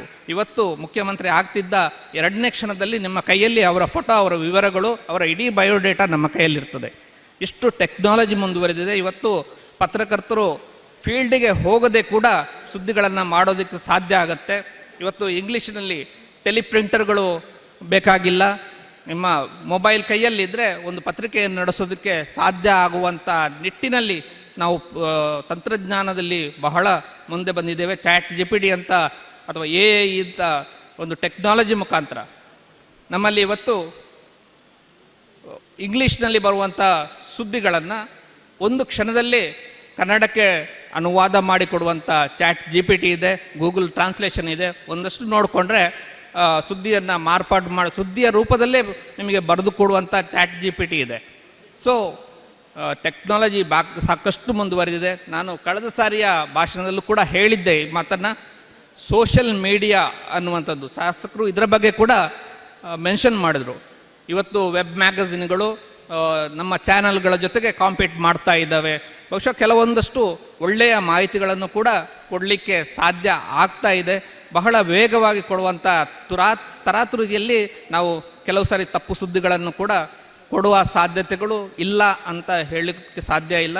ಒಂದು ಸಣ್ಣ ಉದಾಹರಣೆ ಹೇಳಬೇಕು ಅಂತಂದರೆ, ಮೊನ್ನೆ ವಿಮಾನ ಅಪಘಾತ ಆದಾಗ ನಾವು ಬೆಳಗ್ಗಿಂದ ಚಾನಲ್ಗಳಲ್ಲಿ ನೋಡ್ತಾ ಬರ್ತಾ ಇದ್ದೇವೆ. ಆದರೆ ನಮಗೆ ಆಕಾಶವಾಣಿಯಲ್ಲಿ 7:35 ವಾರ್ತೆ ಬರುವವರೆಗೆ ನಮಗೆ ಕನ್ಫರ್ಮ್ ಆಗಿರಲಿಲ್ಲ. ಅದು ಎಷ್ಟು ಜನ ಸತ್ರು, ಏನಾಯಿತು ಅನ್ನೋದ್ರ ಬಗ್ಗೆ ಯಾವುದೇ ಕನ್ಫರ್ಮೇಷನ್ ಇಲ್ಲದ್ರಿಂದ ನಾವು 3 ಬುಲೆಟಿನ್ಗಳಲ್ಲಿ ಈ ಸುದ್ದಿಯನ್ನು ಹಾಕೋದಕ್ಕೆ ಸಾಧ್ಯ ಆಗಲಿಲ್ಲ. ಆದರೆ 7:35 ಗೃಹ ಮಂತ್ರಿಯವರು ಟ್ವೀಟ್ ಮಾಡಿದರು. ಆ ಟ್ವೀಟ್ನ ಆಧಾರದಲ್ಲಿ ನಾವು ಸುದ್ದಿಯನ್ನು ಹಾಕಬೇಕಾಯಿತು. ಆಗಲೂ ಕೂಡ ನಮ್ಮ ನ್ಯೂಸ್ ಪೂಲಿಂದ ನಮಗೆ ಸುದ್ದಿ ಬಂದಿರಲಿಲ್ಲ. ಇದು ನಮ್ಮ ಸರ್ಕಾರದ ಮಾಧ್ಯಮ. ಅದು ಎಲ್ಲ ನಮ್ಮ ಲಿಮಿಟೇಷನ್ಸ್ಗಳಲ್ಲಿ ಕೂಡ ಇವತ್ತು ಕೂಡ ಒಂದು ರಿಲಯಬಲ್ ವಿಶ್ವಾಸಾರ್ಹತೆಯ ಬಗ್ಗೆ ಶಾಸಕರು ಹೇಳಿದರು. ಇವತ್ತು ಕೂಡ ನಿಮಗೆ ಸರಿಯಾದ ಸುದ್ದಿ ಬೇಕು ಅಂತಂದರೆ ಚಂದನ ಅಥವಾ ರೇಡಿಯೋವನ್ನು ಕೇಳಬೇಕು ಅನ್ನುವಂಥ ಮಟ್ಟಕ್ಕೆ ನಾವು ಪತ್ರಿಕೋದ್ಯಮವನ್ನು ತಂದು ನಿಲ್ಲಿಸಿದ್ದೇವೆ. ಒಂದು ಕಾಲದಲ್ಲಿ ಪತ್ರಿಕೆಯಲ್ಲಿ ಬಂದರೆ ಅದು ಸತ್ಯ ಅನ್ನುವಂಥದ್ದು ಸಾಮಾನ್ಯ ಜನರ ಗ್ರಹಿಕೆ ಆಗಿತ್ತು. ಆದರೆ ಇವತ್ತು ಪತ್ರಿಕೆಯಲ್ಲಿ ಬಂದಿದ್ದರೆ ಅದು ಸರಿಯೋ ತಪ್ಪೋ ಅಂತ ಹೇಳೋದಕ್ಕೆ ಬೇರೊಂದು ಸೋರ್ಸನ್ನು ಮತ್ತೆ ನಾವು ಕ್ರಾಸ್ ಚೆಕ್ ಮಾಡುವಂಥ ಸ್ಥಿತಿಗೆ ಬಂದು ಮುಟ್ಟಿದ್ದೇವೆ. ಬಹುಶಃ ಪತ್ರಕರ್ತರು ದಯವಿಟ್ಟು ತಪ್ಪು ತಿಳ್ಕೊಳ್ಬಾರ್ದು. ಪತ್ರಿಕಾ ದಿನಾಚರಣೆಯಲ್ಲಿ ಮೊನ್ನೆಯಿಂದ ನಾನು ಕೇಳ್ತಾ ಇರುವಂಥದ್ದು ಪತ್ರಕರ್ತರನ್ನು ಬೈಯುವಂಥ ಕಾರ್ಯಕ್ರಮ ಆಗ್ತಾ ಇದೆ.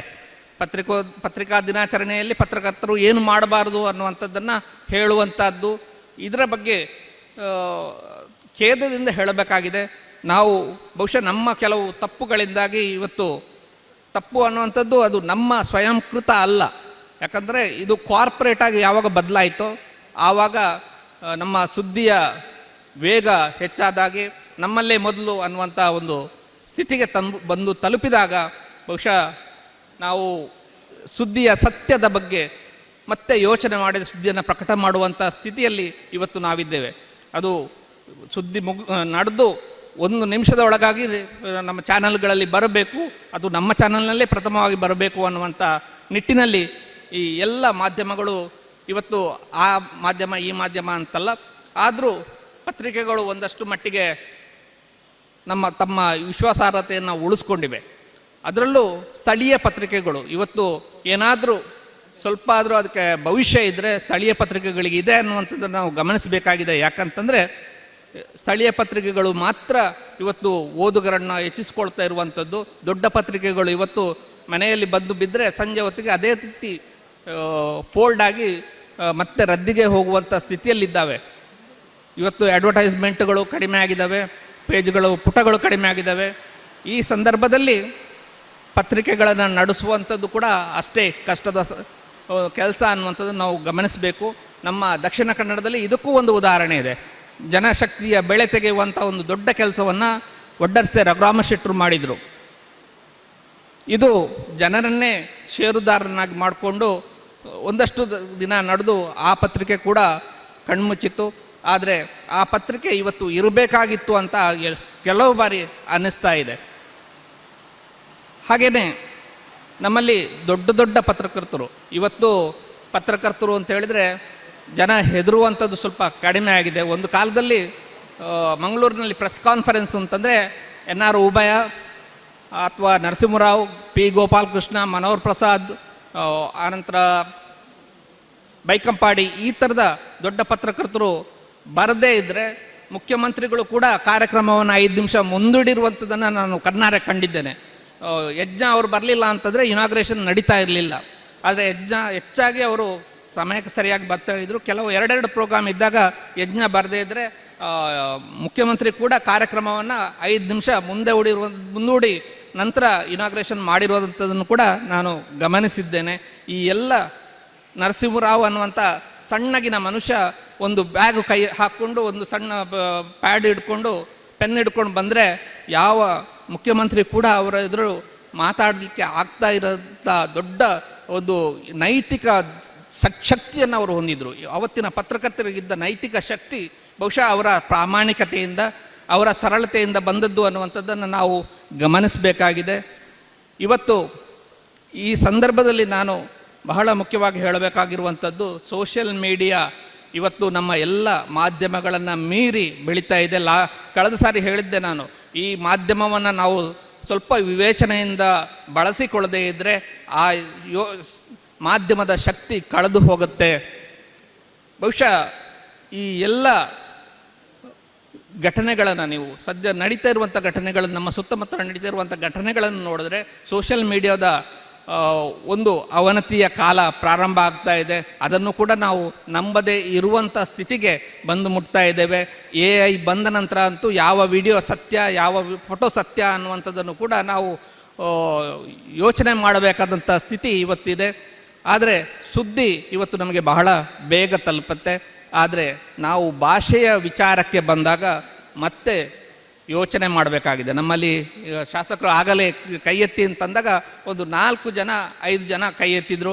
ಪ್ರತಿದಿನ ಪತ್ರಿಕೆ ಓದುವಂಥವ್ರು, ಅದು ಹಳೆ ತಲೆಮಾರು ಇದ್ದರೆ ಮನೆಗೆ ಪತ್ರಿಕೆ ಬರ್ತದೆ, ಇಲ್ಲ ಅಂತಂದರೆ ಮನೆಗೆ ಪತ್ರಿಕೆ ಕೂಡ ಬರದೇ ಇರುವಂಥ ಸ್ಥಿತಿ ಇದೆ. ನಾವು ಪತ್ರಿಕೆ ಓದ್ತಾ ಇದ್ದದ್ದು ಸಂಜೆ 5 ಗಂಟೆಗೆ ಪತ್ರಿಕೆ ಬರ್ತಾ ಇತ್ತು. ಬೆಳಗಿನ ಪತ್ರಿಕೆ ಸಂಜೆ 5 ಗಂಟೆಗೆ ಬಂದರೆ ಬಂತು, ಇಲ್ಲಾಂದರೆ ನಾಳೆ ಬರುವಂಥ ಸ್ಥಿತಿ ಇತ್ತು. ಆದರೂ ಪತ್ರಿಕೆಗಳು ಓದದೇ ನಮಗೆ ಸಮಾಧಾನ ಆಗ್ತಾ ಇರಲಿಲ್ಲ. ಶಾಸಕರು ಹೇಳಿದಾಗೆ ಶಾಲೆಗಳಲ್ಲಿ ಪ್ರತಿದಿನ ಹೆಡ್ಲೈನ್ಸನ್ನು ಓದಿ ಹೇಳುವಂಥ ಸ್ಥಿತಿ ಎಲ್ಲ ಶಾಲೆಗಳಲ್ಲಿ ಮಾಡ್ತಾಯಿದ್ರು. ಆದರೆ ಇವತ್ತು ಕೆಲವೊಂದು ಶಾಲೆಗಳಲ್ಲಿ ನಡೀತಾ ಇದೆ ಅನ್ನುವಂಥದ್ದು ಕೂಡ ಖುಷಿಯ ವಿಚಾರ. ಈ ಪತ್ರಿಕೆಗಳ ವಿಶ್ವಾಸಾರ್ಹತೆ, ಹಾಗೆ ಆ ಪತ್ರಿಕೆಗಳು ನಮ್ಮ ಭಾಷೆಯನ್ನು ಬೆಳೆಸಿದ ಬಗ್ಗೆ ನಾವು ಯೋಚನೆ ಮಾಡಬೇಕಾಗತ್ತೆ. ಯಾಕಂತಂದರೆ ನಾವು ನಮ್ಮ ಭಾಷೆ ಬೆಳೆದಿರುವಂಥದ್ದು ಸೈದ್ಧಾಂತಿಕವಾಗಿ ಯಾವುದೇ ಭಿನ್ನಾಭಿಪ್ರಾಯಗಳಿರ್ಬೋದು. ಉದಯವಾಣಿ ಅಂತ ಪತ್ರಿಕೆ ದಕ್ಷಿಣ ಕನ್ನಡದ ಜನರ ಭಾಷೆಯನ್ನು ಬೆಳೆಸಿದೆ ಅನ್ನೋದಕ್ಕೆ 2 ಮಾತು ಖಂಡಿತ ಇಲ್ಲ. ಯಾಕಂತಂದರೆ ಒಂದು ಕಾಲದಲ್ಲಿ ಉದಯವಾಣಿ ಬಿಟ್ಟರೆ ನಾವು ಪೇಪರ್ ನೋಡಿದವರಲ್ಲ, ಬೇರೆ ಯಾವ ಪತ್ರಿಕೆಯೂ ನಮ್ಮ ಕೈಗೆ ಸಿಗ್ತಾ ಇರಲಿಲ್ಲ. ಆ ಸಂದರ್ಭದಲ್ಲಿ ಉದಯವಾಣಿಯಲ್ಲಿದ್ದಂಥ ದಿಗ್ಗಜ ಬರಹಗಾರರು ಬಣ್ಣಂಜೆ ಗೋವಿಂದಾಚಾರ್ಯರು, ಬಣ್ಣಂಜೆ ರಾಮಾಚಾರ್ಯರು, ರಾಘವ ನಂಬಿಯಾರ್ ಇಂಥ ಸಂಸ್ಕೃತದ ಮಹಾವಿದ್ವಾಂಸರು ಅಲ್ಲಿ ಸಬ್ ಎಡಿಟರ್ಗಳಾಗಿ ಕೂತಿದ್ರು. ಆ ಸಂದರ್ಭದಲ್ಲಿ ಬಂದಂಥ ಪದಗಳು ನನಗೆ ಈಗಲೂ ನೆನಪಿದೆ. ಇವತ್ತು ನಾವು ತುಂಬ ಸಲೀಸಾಗಿ ಬಳಸುವಂಥ ಪದ ಮೇಘಸ್ಫೋಟ ಅಂತ, ಕ್ಲೌಡ್ ಬರ್ಸ್ಟ್ ಅನ್ನೋದಕ್ಕೆ ಅವರು ಕೊಟ್ಟಂಥ ಪದ ಅದು ಬಣ್ಣಂಜೆ ಗೋವಿಂದಾಚಾರ್ಯರು ಕಾಯಿನ್ ಮಾಡಿರುವಂಥ ಪದ. ಮೇಘಸ್ಫೋಟ ಇವತ್ತು ನಾವು ಎಲ್ಲ ಇದರಲ್ಲೂ ಕಾಣ್ತಾ ಇದ್ದೇವೆ. ಕ್ಲೌಡ್ ಬರ್ಸ್ಟಿಗೆ ಸರಿಯಾದ ಪದವನ್ನು ಕೊಟ್ಟದ್ದು ಬಣ್ಣಂಜೆ ಗೋವಿಂದಾಚಾರ್ಯರು. ಈ ಥರದ ಭಾಷೆಯ ಬೆಳವಣಿಗೆಗೆ ಪತ್ರಿಕೆಗಳು ಕೊಟ್ಟಂಥ ಕೊಡುಗೆ ಬಹಳ ದೊಡ್ಡದಿದೆ. ಈ ಭಾಷೆಯನ್ನು ಬೆಳೆಸಿಕೊಳ್ಳುವ ಇವತ್ತು ನಾವು ಚಾನಲ್ಗಳಲ್ಲಿ ನೋಡಿದ್ರೆ ಬಹುಶಃ ಕನ್ನಡದ ಅಧೋಗತಿ ಎದ್ದು ಕಾಣ್ತಾ ಇರುವಂಥದ್ದು. ಇವತ್ತು ನಮ್ಮ ಪತ್ರಿಕೋದ್ಯಮದ ವಿದ್ಯಾರ್ಥಿಗಳು ನೀವೆಲ್ಲ ಇದ್ದೀರಿ ಇಲ್ಲಿ. ಹೆಚ್ಚಿನವರಿಗೆ ಇವತ್ತು ಕ್ಯಾಮರಾ ಇಟ್ಕೊಂಡು ಹೋಗುವಂಥ ಕನಸು ಖಂಡಿತ 90% ವಿದ್ಯಾರ್ಥಿಗಳಿಗೆ ಕ್ಯಾಮರಾ ಇಟ್ಕೊಂಡು ಹೋಗಿ ಪತ್ರಕರ್ತ ಆಗಬೇಕು ಅನ್ನುವಂಥ ಕನಸುಗಳಿರುವಂಥವ್ರು. ಆದರೆ ಇವತ್ತು ಬರಹದ ಪ್ರಿಂಟ್ ಮೀಡಿಯಾಕ್ಕೆ ಹೋಗಲಿಕ್ಕೆ ಜನ ಹಿಂದೆ ಮುಂದೆ ನೋಡುವಂಥದ್ದು. ಆದರೆ ಇವತ್ತು ಏನಾಗಿದೆ ಅಂತಂದರೆ ಪತ್ರಿಕೋದ್ಯಮದ ಕಾಲೇಜುಗಳು ನಾಯಿ ಕೊಡೆಗಳ ಹಾಗೆ ಬೆಳೀತಾ ಇದ್ದಾವೆ. ಆದರೆ ಹೊರಗೆ ಬಂದಂಥ ವಿದ್ಯಾರ್ಥಿಗಳಿಗೆ ನಾನು ನಿಮ್ಮನ್ನು ನಿರುತ್ಸಾಹ ಮಾಡ್ತಾ ಇಲ್ಲ, ಆದರೆ ನಮ್ಮ ಪತ್ರಿಕೋದ್ಯಮದ ಸ್ಥಿತಿ ಇವತ್ತು ತುಂಬ ಭಯಾನಕವಾಗಿದೆ. ಇವತ್ತು ಪತ್ರಿಕೋದ್ಯಮ ಮುಗಿಸ್ಕೊಂಡು ಹೊರಗೆ ಬಂದಂಥ ವಿದ್ಯಾರ್ಥಿಗಳಿಗೆ ಸರಿಯಾದ ಸಂಬಳ ಸಿಗದೇ ಇರುವಂಥ ಕೆಲಸಗಳು 8,000ದಿಂದ ಪ್ರಾರಂಭಿಸಿ 35,000ದವರೆಗಿನ ಸಂಬಳ ಸಿರುವಂಥದ್ದು ಹೆಚ್ಚಿನ ಚಾನಲ್ಗಳಲ್ಲಿ. ನಮ್ಮ ಆಕಾಶವಾಣಿಗೆ ಬರುವಂಥ ನಮ್ಮ ಕ್ಯಾಶುವಲ್ಸನ್ನು ನೋಡಿದ್ರೆ ನಿಜವಾಗಿಯೂ ಬೇಸರ ಆಗುತ್ತೆ. ಡಬಲ್ ಗ್ರ್ಯಾಜುಯೇಟ್ ಮಾಡಿಕೊಂಡು ಒಂದು 5-6 ವರ್ಷ ಚಾನೆಲ್ಗಳಲ್ಲಿ ದುಡಿದಂಥ ಒಳ್ಳೆಯ ಪ್ರತಿಭಾನ್ವಿತ ಪತ್ರಕರ್ತರು ಇವತ್ತು ನಮ್ಮಲ್ಲಿ 30,000ಕ್ಕೆ 25,000ಕ್ಕೆ ದುಡಿತಾ ಇದ್ದಾರೆ ಅಂತಂದರೆ ಪತ್ರಿಕೋದ್ಯಮ ಯಾವ ಸ್ಥಿತಿಗೆ ಮುಟ್ಟಿದೆ ಅನ್ನುವಂಥದ್ದನ್ನು ನಾವು ಈ ಸಂದರ್ಭದಲ್ಲಿ ಯೋಚನೆ ಮಾಡಬೇಕಾಗಿದೆ. ಇದರ ಜೊತೆಗೇನೆ ಪತ್ರಿಕೋದ್ಯಮದ ನೈತಿಕ ಮಟ್ಟವನ್ನು ಕೆಳಗೆ ಇಳಿದಿರೋದನ್ನು ಗಮನಿಸ್ಬೋದು. ನಾನು ಕೆಲಸದ ಸಂದರ್ಭದಲ್ಲಿ ಕರ್ತವ್ಯದ ಭಾಗವಾಗಿ ಬೀದರ್ ಒಂದು ಜಿಲ್ಲೆ ಬಿಟ್ಟು ಎಲ್ಲ ಜಿಲ್ಲೆಗಳ ತಾಲೂಕು ಕೇಂದ್ರಗಳಲ್ಲಿ ಭೇಟಿ ಮಾಡಿದ್ದೇನೆ. 1-2 ವರ್ಷ ಅಲ್ಲಿ ಉಳಿದಂಥ ಸಂದರ್ಭದಲ್ಲಿ ನಾನು ಕಂಡಂಥದ್ದು ಪತ್ರಕರ್ತರ ನೈತಿಕ ಮಟ್ಟ ಕುಸಿದಿರುವಂಥದ್ದು. ಅಲ್ಲೇ ಕೇಳಿದಾಗ 500 ರೂಪಾಯಿ ಪತ್ರಕರ್ತ ಅನ್ನುವಂಥ ಮಾತನ್ನು ಕೇಳಿದ್ದೆ. ಆ ಪಕ್ಷದ ಪತ್ರಕರ್ತ, ಈ ಪಕ್ಷದ ಪತ್ರಕರ್ತ ಅನ್ನುವಂಥ ಮಾತುಗಳು ಇವತ್ತು ಸಹಜವಾಗಿ ಅದು ಏನು ನಾವು ನಾಚಿಕೆ ಇಲ್ಲದೆ ಹೇಳಿಕೊಳ್ಳುವಂಥ ಸ್ಥಿತಿಗೆ ಬಂದು ಮುಟ್ಟಿರುವಂಥದ್ದು. ಇದು ಬದಲಾಗದೆ ಹೋದರೆ ಬಹುಶಃ ಪತ್ರಿಕೋದ್ಯಮವನ್ನು ಉಳಿಸೋದಕ್ಕೆ ಯಾರಿಗೂ ಸಾಧ್ಯ ಇಲ್ಲ. ಯಾಕಂದರೆ ಇವತ್ತು ಸೋಷಿಯಲ್ ಮೀಡಿಯಾ ಪತ್ರಿಕೆಯನ್ನು ಆ ಪೋಷಣೆ ತೆಗೆದುಕೊಂಡು ಬಿಡುತ್ತದೆ ಅನ್ನುವಂಥದ್ದನ್ನು ನಾವು ಮರಿಬಾರ್ದು. ಈ ಸಂದರ್ಭದಲ್ಲಿ ನನಗೆ ಇಲ್ಲಿ ಅವಕಾಶ ಮಾಡಿಕೊಟ್ಟದ್ದಕ್ಕೆ, ಹಾಗೆಯೇ ನನ್ನ ಹಳೆಯ ನೆನಪುಗಳನ್ನು ಮತ್ತೊಂದು ಸಾರಿ ನೆನಪು ಮಾಡಿಕೊಳ್ಳೋದಕ್ಕೆ ಅವಕಾಶ ಮಾಡಿಕೊಟ್ಟದ್ದಕ್ಕೆ, ಇಲ್ಲಿ ಹಿರಿಯರಿದ್ದಾರೆ, ಯುವ ಶಾಸಕರು ಆಗಾಗಲೇ ಹೇಳಿದ್ರು. ನಾನು ಅವರ ಬೆಳವಣಿಗೆಯನ್ನು ಬಹುಶಃ ಅವರು ಸಮಾಜ ಸೇವೆಗೆ ತೊಡಗಿಸಿಕೊಂಡಾಗಿಂದ ನಾನು ಕೇಳ್ತಾ ಇದ್ದೇನೆ. ಮನೆಯಲ್ಲಿ ಅವರ ಬಗ್ಗೆ ಡಿಸ್ಕಷನ್ಸ್ ಆಗ್ತಾ ಇತ್ತು. ಅವರು ಯಾವುದೋ ಪತ್ರಿಕೆಗಳಲ್ಲಿ ಅವರು ಸಮಾಜ ಸೇವೆ ಮಾಡಿದ ವರದಿಗಳು ಬಂದಾಗ ನನ್ನ ವಿದ್ಯಾರ್ಥಿ ಇರಬೇಕು ಅಂತಂದರು. ಹಾಗೆ ಮತ್ತೆ ಅವರ ಬಗ್ಗೆ ಕೇಳ್ತಾ ಇದ್ದೇನೆ. ತುಂಬ ಚಟುವಟಿಕೆಯಿಂದ ಇರುವಂಥ ಶಾಸಕರು ನಮ್ಮ ತಾಲೂಕಿಗೆ ಸಿಕ್ಕಿದ್ದಾರೆ, ಅವರಿಗೆ ಅಭಿನಂದನೆಗಳನ್ನು ಹೇಳ್ತೇನೆ. ಇನ್ನೊಬ್ಬರು ಪ್ರತಾಪ್ ಸಿಂಹ ನಾಯಕ್ ಅವರು ನಮ್ಮ ಜೊತೆಗಿದ್ದಾರೆ. ನಾವು ವಿದ್ಯಾರ್ಥಿಗಳಾಗಿದ್ದಾಗ ಒಬ್ಬ ಎತ್ತರದ ವ್ಯಕ್ತಿಯನ್ನು ನಾವು ಒಬ್ಬ ಉಜಿರೆಪೇಟೆಯಲ್ಲಿ ನೋಡ್ತಾ ಇದ್ವಿ. ಅವರು ಆನಂತರ ನಾನು ಪತ್ರಿಕೆ ಮಾಡಿದಾಗ ಅವರ ಪರಿಚಯ ಹತ್ತಿರದಿಂದ ಆಯಿತು. ಈ ಎಲ್ಲರ ಜೊತೆಗೆ ಈ ವೇದಿಕೆಯನ್ನು ಹಂಚಿಕೊಳ್ಳೋದಕ್ಕೆ ಅವಕಾಶ ಆಯಿತು. ಪ್ರಸಾದ್ ಶೆಟ್ಟಿ, ವೇನಿಂಜೆಯವರಿದ್ದಾರೆ, ದಿನಕರಿಂದ ಅವರು ನಾನು ಮಂಗಳೂರಿಗೆ ಹೋದಾಗ ತುಂಬ ಹತ್ತಿರದ ಒಂದು ಗೆಳೆತನ ಆಯಿತು. ಇವರು ಗೇರುಕಟ್ಟೆ ಇರ್ಬೋದು, ಇವರು ನನ್ನಲ್ಲಿ ಒಂದಷ್ಟು ವಿಚಾರಗಳನ್ನು ಹಂಚ್ಕೊಂಡಿದ್ರು. ಅವರು ಪತ್ರಿಕೋದ್ಯಮಕ್ಕೆ ಬಂದಾಗ ಇಲ್ಲಿ ನನ್ನ ವಿದ್ಯಾರ್ಥಿಗಳಿದ್ದಾರೆ ಪತ್ರಿಕೋದ್ಯಮದಲ್ಲಿ. ಬೆಳ್ತಂಗಡಿ ತಾಲೂಕಿನ ಪತ್ರಕರ್ತರಲ್ಲಿ 1-2-3 ಜನ ನನ್ನ ವಿದ್ಯಾರ್ಥಿಗಳೇ ಇದ್ದಾರೆ. ಎಲ್ಲರಿಗೂ ನಾನು ಅಭಿನಂದನೆಗಳನ್ನು ಹೇಳ್ತಾ ಈ ಅವಕಾಶ ಕೊಟ್ಟಿದ್ದಕ್ಕೆ ತಮ್ಮೆಲ್ಲರನ್ನು ವಂದಿಸ್ತಾ ನನ್ನ ಮಾತನ್ನು ಮುಗಿಸ್ತೇನೆ. ಧನ್ಯವಾದಗಳು. ಬಹಳ ಉತ್ತಮವಾಗಿ ಉಪನ್ಯಾಸ ನೀಡಿದಂಥ ಶ್ರೀಯುತ ಜೀತು ನಿಡ್ಲೆ ಅವರಿಗೆ ಅಭಿನಂದನೆಯನ್ನು ಸಲ್ಲಿಸ್ತಾ ಇದ್ದೇನೆ. ಇಂದಿನ ಈ ಒಂದು ಕಾರ್ಯಕ್ರಮಕ್ಕೆ ಸಮಯಕ್ಕೆ ಸರಿಯಾಗಿ ಬಂದು ಕಾರ್ಯಕ್ರಮವನ್ನು ಅತ್ಯಂತ ಅಚ್ಚುಕಟ್ಟಾಗಿ ನೆರವೇರಿಸಲು ಸಹಕಾರ ನೀಡಿದವರು, ನಮ್ಮ ಕಾರ್ಯಕ್ರಮವನ್ನು ಉದ್ಘಾಟಿಸಿ ನಮಗೆಲ್ಲರಿಗೂ ಕೂಡ ಶುಭವನ್ನು ಹಾರೈಸಿದಂಥ ನಮ್ಮ ತಾಲೂಕಿನ ಹೆಮ್ಮೆಯ ಶಾಸಕರಾದ ಶ್ರೀಯುತ ಹರೀಶ್ ಪೂಂಜೆ ಅವರು ಬೇರೆ ಕಾರ್ಯಕ್ರಮದ ನಿಮಿತ್ತ ಇವತ್ತು ತೆರಳುತ್ತಿದ್ದಾರೆ. ಅವರಿಗೆ ತಾಲೂಕು ಬೆಳ್ತಂಗಡಿ ಪತ್ರಕರ್ತರ ಸಂಘದ ವತಿಯಿಂದ ಅತ್ಯಂತ ಗೌರವದ ಧನ್ಯವಾದವನ್ನು ಬಯಸ್ತಾ ಅವರಿಗೆ ನಮ್ಮ ಸಂಘದ ಅಧ್ಯಕ್ಷರು ಸ್ಮರಣಿಕೆ ನೀಡಿ ಅವರನ್ನು ಗೌರವಿಸಬೇಕಾಗಿ ವಿನಂತಿಸ್ತಾ ಇದ್ದೇನೆ. ಇಂದಿನ ಈ ಕಾರ್ಯಕ್ರಮದಲ್ಲಿ ಮುಖ್ಯ ಅತಿಥಿಗಳಲ್ಲಿ ಬರುವರಾದಂಥ ಜಿಲ್ಲಾ ಪತ್ರಕರ್ತರ ಸಂಘದ ಅಧ್ಯಕ್ಷರಾದ ಶ್ರೀಯುತ ಶ್ರೀನಿವಾಸ್ ನಾಯಕ್ ಹಿಂದಾಜ್ ಈ ಕಾರ್ಯಕ್ರಮವನ್ನು ಉದ್ದೇಶಿಸಿ ಮಾತಾಡಬೇಕಾಗಿ ತಮ್ಮಲ್ಲಿ ವಿನಂತಿಸ್ತಾ ಇದ್ದೇನೆ.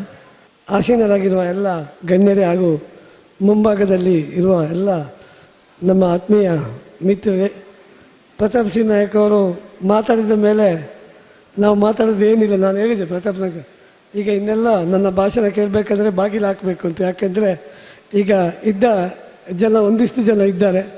ನಾನು ಇನ್ನೊಂದು 5-10 ನಿಮಿಷ ಮಾತಾಡಿದರೆ ಅಧ್ಯಕ್ಷರು ಭಾರಿ ಮಾತಾಡೋದು ಕಷ್ಟ. ಹಾಗಾಗಿ ಹೆಚ್ಚೇನು ಮಾತಾಡೋದಿಲ್ಲ. ನಮ್ಮ ದಕ್ಷಿಣ ಕನ್ನಡ ಜಿಲ್ಲೆಯಲ್ಲಿ ಬೆಳ್ತಂಗಡಿ ತಾಲೂಕು ಪತ್ರಕರ್ತರ ಸಂಘ ಅತ್ಯಂತ ಕ್ರಿಯಾಶೀಲವಾಗಿ ಒಂದು ಕೆಲಸವನ್ನು ವಿಭಿನ್ನ ದೃಷ್ಟಿಯಿಂದ ಕೆಲಸಗಳನ್ನು ಮಾಡಿ ಇವತ್ತು ಅತ್ಯುತ್ತಮ ಒಂದು ಸಂಘ ಆಗಿ ಮೂಡಿ ಬರ್ತಾ ಇದೆ. ಪತ್ರಕರ್ತರು ಕೇವಲ ವರದಿ ಮಾತ್ರ ಮಾಡೋದು ಅಲ್ಲ, ಅದರೊಟ್ಟಿಗೆ ಸಾಮಾಜಿಕ ಜವಾಬ್ದಾರಿ ನಮಗೆ ಇದೆ ಎಂಬುದನ್ನು ಇವತ್ತು ವೇದಿಕೆಯಲ್ಲಿ ನಡೆದ ಬೇರೆ ಬೇರೆ ಕಾರ್ಯಕ್ರಮಗಳು ಇವತ್ತು SSLC ಪರೀಕ್ಷೆಯಲ್ಲಿ ಹೆಚ್ಚು ಅಂಕ ಪಡೆದ ವಿದ್ಯಾರ್ಥಿಗಳಿಗೆ ಸನ್ಮಾನ, ಇವತ್ತು ನಿಧಿ ಯೋಜನೆಯ ಮೂಲಕ ಒಂದು ಅಶಕ್ತರಿಗೆ ಆರ್ಥಿಕ ನೆರವು ಮುಂತಾದ ಒಳ್ಳೆಯ ಕೆಲಸವನ್ನು ಪತ್ರಕರ್ತರ ಸಂಘ ಮಾಡ್ತಾ ಇದೆ. ಇದರೊಟ್ಟಿಗೆ ನಮ್ಮ ಬಹು ವರ್ಷದ ಕನಸು ಒಂದು ಪತ್ರಿಕಾ ಭವನ, ಸುಸಜ್ಜಿತ ಪತ್ರಿಕಾ ಭವನ ನಮಗೆ ಬೆಳ್ತಂಗಡಿ ತಾಲೂಕು ಪತ್ರಕರ್ತರಿಗೆ ಸಂಘ ಆಗಬೇಕಾಗಿ ನಮ್ಮ ಜಿಲ್ಲೆಯಲ್ಲಿ ಒಂದು 3 ತಾಲೂಕುಗಳಲ್ಲಿ ಮಾತ್ರ ಒಂದು ಸುಸಜ್ಜಿತವಾದ ಪತ್ರಿಕಾ ಭವನ ಇಲ್ಲ. ಈ ನಿಟ್ಟಿನಲ್ಲಿ ಈಗಾಗಲೇ ಶಾಸಕ ಹರೀಶ್ ಪೂಂಜಾ ಅವರು ನನಗೆ ಕಳೆದ 2 ವರ್ಷಗಳಿಂದ ಹೇಳ್ತಾ ಬಂದಿದ್ದಾರೆ, ಇದನ್ನು ನೀವು ಮುತುವರ್ಜಿ ವಹಿಸಿ ಮಾಡಿ. ಖಂಡಿತವಾಗಿಯೂ ಈಗ ನಮಗೆ ಶಾಸಕರು ಮತ್ತು ಪ್ರತಾಪ್ ಸಿಂಹ ನಾಯಕ್ ಅವರು 10 ಲಕ್ಷ ಕೊಟ್ಟರೆ ನಮಗೆ ಜಾಗ ತಗೊಳ್ಳಿಕ್ಕೆ ಏನು ಹೆದರಿಕೆ ಇಲ್ಲ, ಅದರೊಟ್ಟಿಗೆ ಬಿಲ್ಡಿಂಗು ಕೂಡ ನಮಗೆ ಮಾಡಲಿಕ್ಕೆ ತೊಂದರೆ ಇಲ್ಲ. ಹಾಗಾಗಿ ಖಂಡಿತವಾಗಿಯೂ ಮುಂದಿನ ವರ್ಷದೊಳಗೆ ಒಂದು ಸುಸಜ್ಜಿತವಾದ ಪತ್ರಿಕಾ ಭವನ ಈ ಭಾಗದಲ್ಲಿ ನಿರ್ಮಾಣ ಆಗಲಿ ಅಂತೇಳಿ ಆಶಿಸುತ್ತಾ, ಮತ್ತೊಮ್ಮೆ ಇವತ್ತು ವಿದ್ಯಾರ್ಥಿಗಳಲ್ಲಿ ಒಂದು ವಿನಂತಿ ಅಷ್ಟೇ, ತಾವು ದಿನನಿತ್ಯ ಆಗುಹೋಗುಗಳ ಬಗ್ಗೆ ಪತ್ರಿಕೆಗಳನ್ನ ಓದಿ ಸಾಮಾನ್ಯ ಜ್ಞಾನವನ್ನು ಬೆಳೆಸಿಕೊಳ್ಳುವಂತ ಹೇಳುತ್ತಾ ಅವಕಾಶಕ್ಕಾಗಿ ಧನ್ಯವಾದ.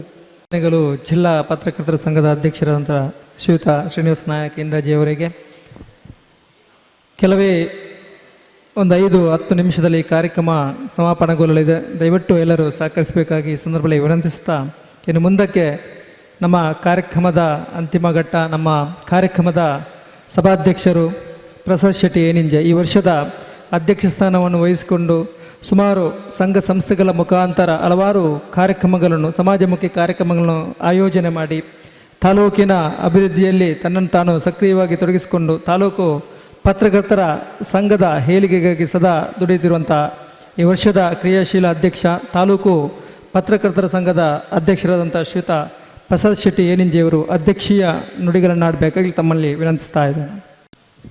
ಎಲ್ರಿಗೂ ನಮಸ್ಕಾರ.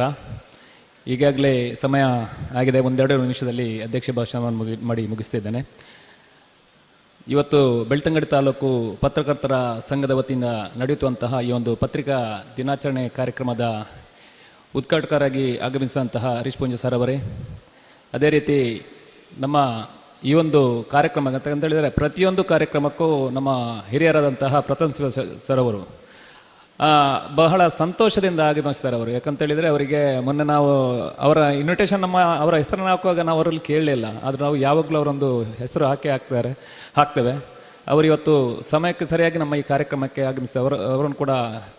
ಅವರಿಗೆ ಕೂಡ ವಂದನೆಗಳು ಸಲ್ಲಿಸುತ್ತಾ, ಅದೇ ರೀತಿ ನಮ್ಮ ಉಪನ್ಯಾಸಕರಾದಂಥ ಜ್ಯೋತಿ ನಿಡ್ಲೆ ಸರ್ ಅವರೇ, ಜಿಲ್ಲಾ ಸಂಘದ ಅಧ್ಯಕ್ಷರಾದಂಥ ಶ್ರೀನಿವಾಸ್ ನಾಯಕ್ ಇಂದಾಜಿ ಅವರೇ, ಗ್ರಾಮೀಣ ಕಾರ್ಯದರ್ಶಿ ಅಂತ ಭುವನೇಶ್ ಸರ್ ಅವರೇ, ನಮ್ಮ ಕಾರ್ಯದರ್ಶಿ ಅಂತ ತುಕಾರಾಮ್ ಅವರೇ, ಅದೇ ರೀತಿ ಇವತ್ತಿನ ಈ ಒಂದು ಪತ್ರಿಕಾ ದಿನಾಚರಣೆಗೆ ಬಂದಂತಹ ಎಲ್ಲ ನಮ್ಮ ಮೇಲಿನ ಪ್ರೀತಿ ಇಟ್ಟು ಬಂದಂಥ ಎಲ್ಲ ಬಂಧುಗಳೇ, ಎಲ್ಲ ಸಂಘ ಸಂಸ್ಥೆಗಳ ಪದಾಧಿಕಾರಿಗಳೇ, ವಿದ್ಯಾರ್ಥಿಗಳೇ ಹಾಗೂ ಅಧ್ಯಾಪಕರೊಂದಿದ್ದಾರೆ.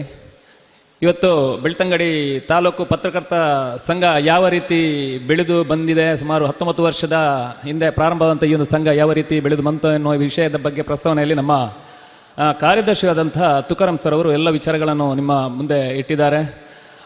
ಕಳೆದ ಕೆಲವು ವರ್ಷಗಳಿಂದ ನಾವು ಬೆಳ್ತಂಗಡಿ ಪತ್ರಕರ್ತ ಸಂಘ, ಈಗಾಗಲೇ ನಮ್ಮ ಜಿಲ್ಲಾಧ್ಯಕ್ಷರಂಥ ಶ್ರೀನಿವಾಸ್ ಇಂದಾಜಿ ಸರ್ ಹೇಳಿದರು, ಬೆಳ್ತಂಗಡಿ ಇಡೀ ರಾಜ್ಯದಲ್ಲಿ ಬೆಳ್ತಂಗಡಿ ತಾಲೂಕು ಪತ್ರಕರ್ತರ ಸಂಘ ಅಂತೇಳಿದರೆ ಒಂದು ವಿಶೇಷ ಮಾದರಿ ಸಂಘವಾಗಿ ಇದೆ ಅಂತ ಹೇಳಿದರು. ಈಗ ಯಾಕೆ ಈ ರೀತಿ ಅಂತ ಹೇಳಿದರೆ, ನಾವು ಹಲವಾರು ಸಂಘ ಸಂಸ್ಥೆಗಳ ಮೂಲಕ ನಾವು ಸಮಾಜಮುಖಿ ಕೆಲಸಗಳಲ್ಲಿ ಕೂಡ ನಮ್ಮ ಬೆಳ್ತಂಗಡಿ ಪತ್ರಕರ್ತರ ಸಂಘ ಕೈ ಜೋಡಿಸ್ತಾ ಇದೆ. ಅದರಲ್ಲಿ ನಾವು ಮೊದಲಾಗಿ ಹೇಳುವಂಥದ್ದು ಉಜಿರೆಯ ಬದುಕಟ್ಟೋಣ ಬನ್ನಿ ತಂಡದ ಒಂದು ಸಹಕಾರದಲ್ಲಿ ನಡೆಯುವಂತಹ ಒಂದು ಸೇವಾ ಕಾರ್ಯಗಳು, ಒಂದು ಮಾದರಿ ಕಾರ್ಯಕ್ರಮಗಳಲ್ಲಿ ನಮ್ಮನ್ನು ನಾವು ಅವರ ಒಟ್ಟಿಗೆ ಕೈ ಜೋಡಿಸಿದ್ದೇವೆ. ನಾವು ಈಗಾಗಲೇ ಶಾಸಕರು ಹೇಳಿದರು, ನಮಗೆ ಇಲ್ಲಿ ಒಂದು ಪತ್ರಿಕಾ ಭವನ, ನಮಗೆ ಒಂದು ಈಗಲೂ ನಾವು ಬೆಳ್ತಂಗಡಿ ಪತ್ರಕರ್ತರ ಸಂಘ, ಯಾಕಂತ ಹೇಳಿದರೆ ಬೆಳ್ತಂಗಡಿ ತಾಲೂಕು ಅಂತ ಹೇಳಿದರೆ 81 ಗ್ರಾಮಗಳನ್ನೊಳಗೊಂದು ದೊಡ್ಡ ವ್ಯಾಪ್ತಿಯ ಒಂದು ತಾಲೂಕು. ನಮಗೆ ಅಂತ ಹೇಳಿದರೆ ಇಲ್ಲಿ 20 ಮಂದಿ ಸದಸ್ಯರುವಂಥ ಒಂದು ಸಂಘ. ನಮಗೆ ಇಡೀ ತಾಲೂಕು ಗೊತ್ತಿರುವ ಎಷ್ಟು ದೊಡ್ಡ ವಿಸ್ತೀರ್ಣ ಇದೆ ಅಂತ. ಈಗ ಒಂದು ವೇಳೆ ಒಂದು ಶಿಶಿಲದಲ್ಲಿ ಕೂಡ ಒಂದು ಏನಾದರೂ ಸಮಸ್ಯೆ ಆದರೆ ನ್ಯೂಸ್ ಮಾಡಲಿಕ್ಕೆ ನಾವು ಅಲ್ಲಿ ತನಕ ಹೋಗಬೇಕಾದ್ರೆ, ಆದರೆ ನಮಗೆ ಸ್ವಂತ ಸೂರಿಲ್ಲದೆ ಈಗಲೂ ನಾವು ಒಂದು ಹಂಗಿನ ಅರಮನೆಯಲ್ಲಿ ಇದ್ದೇವೆ ನಾವು. ಈಗಲೂ ಅದರ ಬಗ್ಗೆ ಉಲ್ಲೇಖ ಮಾಡಿದರು ನಮ್ಮ ಶ್ರೀನಿವಾಸ ನಾಯಕ್ ಇಂದಾಜಿಯವರು ಕೂಡ ಹೇಳಿದರು. ಹಲವಾರು ಅಧ್ಯಕ್ಷಗಳ ಬೇಡಿಕೆ ಕೂಡ ನಮ್ಮದು ಇಷ್ಟರವರೆಗಿನ ಬೇಡಿಕೆ ಕೂಡ ಅದೇ ಆಗಿತ್ತು. ನಮಗೊಂದು ಸ್ವಂತ ಕಟ್ಟಡ ಬೇಕು, ಅದಕ್ಕಾಗಿ ನಿವೇಶನ ಬೇಕು. ನಾವು ಯಾರ್ಯಾರ ವರದಿಗಳನ್ನು, ಸಮಸ್ಯೆಗಳನ್ನು, ಅಶಕ್ತರ ವರದಿಗಳನ್ನು ನಾವು ಮಾಡ್ತಾ ಇದ್ದೇವೆ. ಆದರೆ ನಮ್ಮ ಸಮಸ್ಯೆ ಬಗ್ಗೆ ನಮಗೆ ಅದನ್ನು ಇದು ಮಾಡಲಿಕ್ಕೆ ಆಗ್ತಾ ಇರಲಿಲ್ಲ. ಆದರೆ ಮುಂದಿನ ದಿನಗಳಲ್ಲಿ ಜನಪ್ರತಿನಿಧಿಗಳಾಗಿರ್ಬೋದು, ನಮಗೆ ಈ ತಾಲೂಕಲ್ಲಿ ಒಂದು 10 ಸೆನ್ಸ್ ಜಾಗ, ಯಾಕಂತೇಳಿ 5 ಸೆನ್ಸ್ ಜಾಗದ ನಮಗೊಂದು ನಿವೇಶನಕ್ಕೆ ವ್ಯವಸ್ಥೆ ಮಾಡಿ ಕೊಡಬೇಕು. ಯಾಕಂತೇಳಿದರೆ ಅಧಿಕಾರಿಗಳಲ್ಲಿ ಈ ಬಗ್ಗೆ ಮಾತಾಡಿದಾಗ ಅವರು ಕಾನೂನಿನ ತೊಡಕನ್ನು ಹೇಳ್ತಾರೆ. ದಯವಿಟ್ಟು ಎಲ್ಲರೂ ರಾಜಕೀಯ ರಹಿತವಾಗಿ ಪತ್ರಕರ್ತರಿಗೆ ನಮಗೊಂದು ನಿವೇಶನದ ವ್ಯವಸ್ಥೆಯನ್ನು ಮಾಡಬೇಕಂತೇಳಿ ಅವರಲ್ಲಿ ಮತ್ತೊಮ್ಮೆ ವಿನಂತಿಯನ್ನು ಮಾಡುತ್ತಾ, ಮೊನ್ನೆ ಮಂಗಳೂರಲ್ಲೊಂದು ಕಾರ್ಯಕ್ರಮ ಇತ್ತು. ಅಲ್ಲಿ ನಮ್ಮ ಕಮಿಷನ್ ಸರ್ ಒಂದು ಮಾತೇಳಿದರು, ನಿರ್ಭೀತಿಯಿಂದ ವರದಿಗಳನ್ನು ನೀವು ಧೈರ್ಯದಿಂದ ಮಾಡಬೇಕು ಅಂತೇಳಿ. ಆವಾಗ ಒಬ್ಬ ಪತ್ರಕರ್ತರು ಅವರ ಭಾಷಣದಲ್ಲಿ ಒಂದು ಮಾತನ್ನು ಹೇಳಿದರು. ಈಗ ಪ್ರತಾಪ್ ಸಿಂಹ ಸರ್ ಹೇಳಿದರು, ತುರ್ತು ಪರಿಸ್ಥಿತಿಯಲ್ಲಿ ಯಾವ ರೀತಿ ಒಂದು ಪತ್ರಿಕೆಯ ವರದಿಯನ್ನು ಮಾಡುವವರನ್ನು ದಮನಿಸ್ತಾ ಇದ್ರು ಅಂತೇಳಿ ಆವಾಗ ಅದರ ಬಗ್ಗೆ ಹೇಳಿದರು. ಆದರೆ ಈಗ ಕೂಡ ಅಷ್ಟೇ, ಯಾವುದೇ ಒಂದು ಸತ್ಯನಿಷ್ಠ ವರದಿಯನ್ನು ಮಾಡಿದ ಪತ್ರಕರ್ತನಿಗೆ ಯಾವ ರೀತಿಯ ಬೆದರಿಕೆ ಬರ್ತಾ ಇದೆ, ಅದು ವಿದೇಶದಿಂದ ಕಾಲ್ ಮಾಡುವಂಥ ರೀತಿ ಆಗಿರ್ಬೋದು, ಇಲ್ಲಿದ್ರೆ ಅವರ ಫೋಟೋವನ್ನು ವೈರಲ್ ಮಾಡಿ ಅವರ ತೇಜೋವಧೆ ಮಾಡುವಂಥದ್ದು, ಮಾನಸಿಕವಾಗಿ ಅವರ ಸ್ಥೈರ್ಯವನ್ನು ಕುಗ್ಗಿಸುವಂಥ ಕೆಲಸ ಈಗಲೂ ನಡೀತದೆ. ಆದರೆ ನಾವು ಪತ್ರಕರ್ತರಾಗಿದ್ದುಕೊಂಡು, ನಾನೊಬ್ಬ ಪತ್ರಕರ್ತರ ಸಂಘದ ಅಧ್ಯಕ್ಷನಿದ್ದುಕೊಂಡು ಎಲ್ಲರಲ್ಲಿ ಮನವಿ ಮಾಡುವುದಷ್ಟೇ, ಪತ್ರಕರ್ತರನ್ನು ಕಟ್ಟಿ ಹಾಕುವಂಥ ಕೆಲಸವನ್ನು ಯಾರು ಮಾಡಬೇಡಿ. ಅವರನ್ನು ನಿರ್ಭೀತಿಯಿಂದ ಒಂದು ಸಮಾಜದ ಇದಕ್ಕಾಗಿ ಅವರನ್ನು ಕೆಲಸ ಮಾಡಲಿಕ್ಕೆ ಬಿಡಬೇಕು ಅಂತ ಹೇಳುತ್ತಾ, ಇವತ್ತು ನಮ್ಮ ಸಂಘ, ಯಾಕಂತೇಳಿದರೆ ನಮ್ಮ ಸಂಘದ ಎಲ್ಲ ಪದಾಧಿಕಾರಿಗಳಾಗಿರ್ಬೋದು, ನಮ್ಮ ಸಂಘದ ಸದಸ್ಯರುಗಳಾಗಿರ್ಬೋದು, ಇಷ್ಟೊಂದು ಒಳ್ಳೆಯ ಒಂದು ಕಾರ್ಯಕ್ರಮ ಮಾಡಲಿಕ್ಕೆ ಒಳ್ಳೆಯ ರೀತಿಯ ಸಹಕಾರನ ಕೊಟ್ಟಿದ್ದಾರೆ. ಅದೇ ರೀತಿ ನಮಗೆ ಸಹಕಾರ ಕೊಟ್ಟ ಎಲ್ಲರಿಗೂ, ಎಲ್ಲ ಸಂಘ ಸಂಸ್ಥೆಗಳಿಗೆ, ಅದೇ ರೀತಿ ಧರ್ಮಸ್ಥಳದ ಧರ್ಮಾಧಿಕಾರಿಗಳಿಗೆ, ಯಾಕಂತೇಳಿ ನಮಗೆ ಈ ಒಂದು ಕಾರ್ಯಕ್ರಮ ಇಷ್ಟೊಂದು ಒಳ್ಳೆಯ ರೀತಿಯಲ್ಲಿ ಮಾಡಲಿಕ್ಕೆ ಈ ಕಲಾ ಭವನದಲ್ಲಿ ವ್ಯವಸ್ಥೆಯನ್ನು ಮಾಡಿದ್ದಾರೆ. ಅವರಿಗೂ ಎಲ್ಲರಿಗೂ ಮತ್ತೊಮ್ಮೆ ನಾನು ಅಧ್ಯಕ್ಷ ನೆಲೆಯಲ್ಲಿ ವಂದನೆಗಳನ್ನು ಸಲ್ಲಿಸ್ತಾ, ಈಗಾಗಲೇ ಅಭಿನಂದನೆಯನ್ನು ಸ್ವೀಕರಿಸಿದಂಥ ವಿದ್ಯಾರ್ಥಿಗಳಾಗಿರ್ಬೋದು, ಅವರಿಗೂ ಅಭಿನಂದನೆಗಳನ್ನು ಸಲ್ಲಿಸಿದ ಅವಕಾಶಕ್ಕಾಗಿ ವಂದನೆಗಳು. ನಮಸ್ಕಾರ.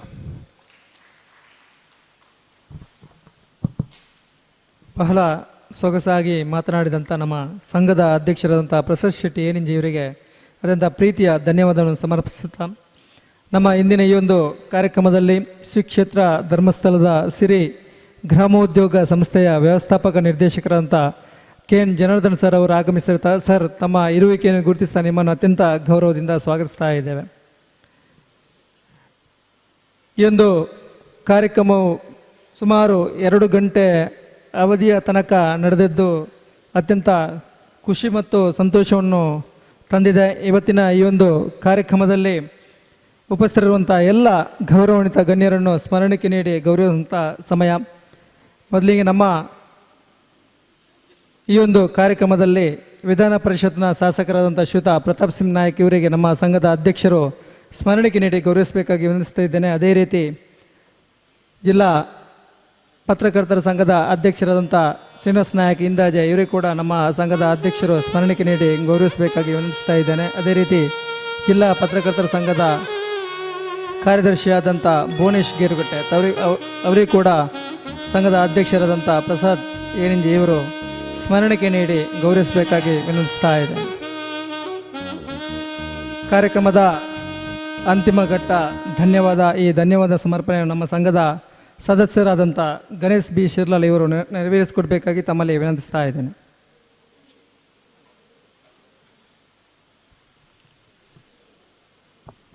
ಬೆಳ್ತಂಗಡಿ ತಾಲೂಕು ಪತ್ರಕರ್ತರ ಸಂಘದ ವತಿಯಿಂದ ನಡೆಯತಕ್ಕಂಥ ಪತ್ರಿಕಾ ದಿನಾಚರಣೆ 2025 ಈ ಒಂದು ಕಾರ್ಯಕ್ರಮದ ಸಭಾಧ್ಯಕ್ಷನ ವಹಿಸಿಕೊಂಡಂಥ ನಮ್ಮ ಸಂಘದ ಅಧ್ಯಕ್ಷರಾದ ಪ್ರಸಾದ್ ಶೆಟ್ಟಿ ಏಣಿಂಜೆ ಇವರಿಗೆ ಎಲ್ಲರ ಪರವಾಗಿ ಪ್ರೀತಿಯ ಧನ್ಯವಾದವನ್ನು ಸಲ್ಲಿಸ್ತಾ ಇದ್ದೇನೆ. ಹಾಗೆ ಈ ಒಂದು ಪತ್ರಿಕಾ ದಿನಾಚರಣೆ ಕಾರ್ಯಕ್ರಮ ಉದ್ಘಾಟಿಸಿ ನಮ್ಮನ್ನು ಉದ್ದೇಶಿಸಿ ಮಾತಾಡಿ ಈಗ ತಾನೇ ತೆರಳಿರ್ತಕ್ಕಂಥ ನಮ್ಮ ತಾಲೂಕಿನ ಶಾಸಕರಾದ ಶ್ರೀ ಹರೀಶ್ ಪುಂಜ ಇವರಿಗೂ ಕೂಡ ಅವರ ಅನುಪಸ್ಥಿತಿಯಲ್ಲಿ ಎಲ್ಲರ ಪರವಾಗಿ ಪ್ರೀತಿಯ ಧನ್ಯವಾದವನ್ನು ಸಲ್ಲಿಸ್ತಾ ಇದ್ದೇನೆ. ವೇದಿಕೆಯಲ್ಲಿರ್ತಕ್ಕಂಥ ನಮ್ಮ ಸಂಘದ ಹಿತೈಷಿ ಸದಾಕಾಲ ನಮ್ಮ ಎಲ್ಲ ಕಾರ್ಯಕ್ರಮಗಳಿಗೆ ಬೆನ್ನು ತಟ್ಟಿ ಪ್ರೋತ್ಸಾಹಿಸಿರುವಂಥ ವಿಧಾನ ಪರಿಷತ್ನ ಶಾಸಕರಾದ ಪ್ರತಾಪ್ ಸಿಂಹ ನಾಯಕ್ ಇದ್ದೀರಿ. ಅವರಿಗೂ ಕೂಡ ಎಲ್ಲ ಪರವಾಗಿ ಪ್ರೀತಿಯ ಧನ್ಯವಾದವನ್ನು ಸಲ್ಲಿಸ್ತಾ ಇದ್ದೇನೆ. ವೇದಿಕೆಯಲ್ಲಿ ಜಿಲ್ಲಾ ಕಾರ್ಯನಿರತ ಪತ್ರಕರ್ತರ ಸಂಘದ ಅಧ್ಯಕ್ಷರಾದಂಥ ಶ್ರೀನಿವಾಸ ನಾಯಕ್ ಇಂದಾಜಿ ಇದ್ದೀರಿ. ಇವರಿಗೂ ಕೂಡ ಎಲ್ಲ ಪರವಾಗಿ ಪ್ರೀತಿಯ ಧನ್ಯವಾದ ಸಲ್ಲಿಸ್ತಾ ಇದ್ದೇನೆ.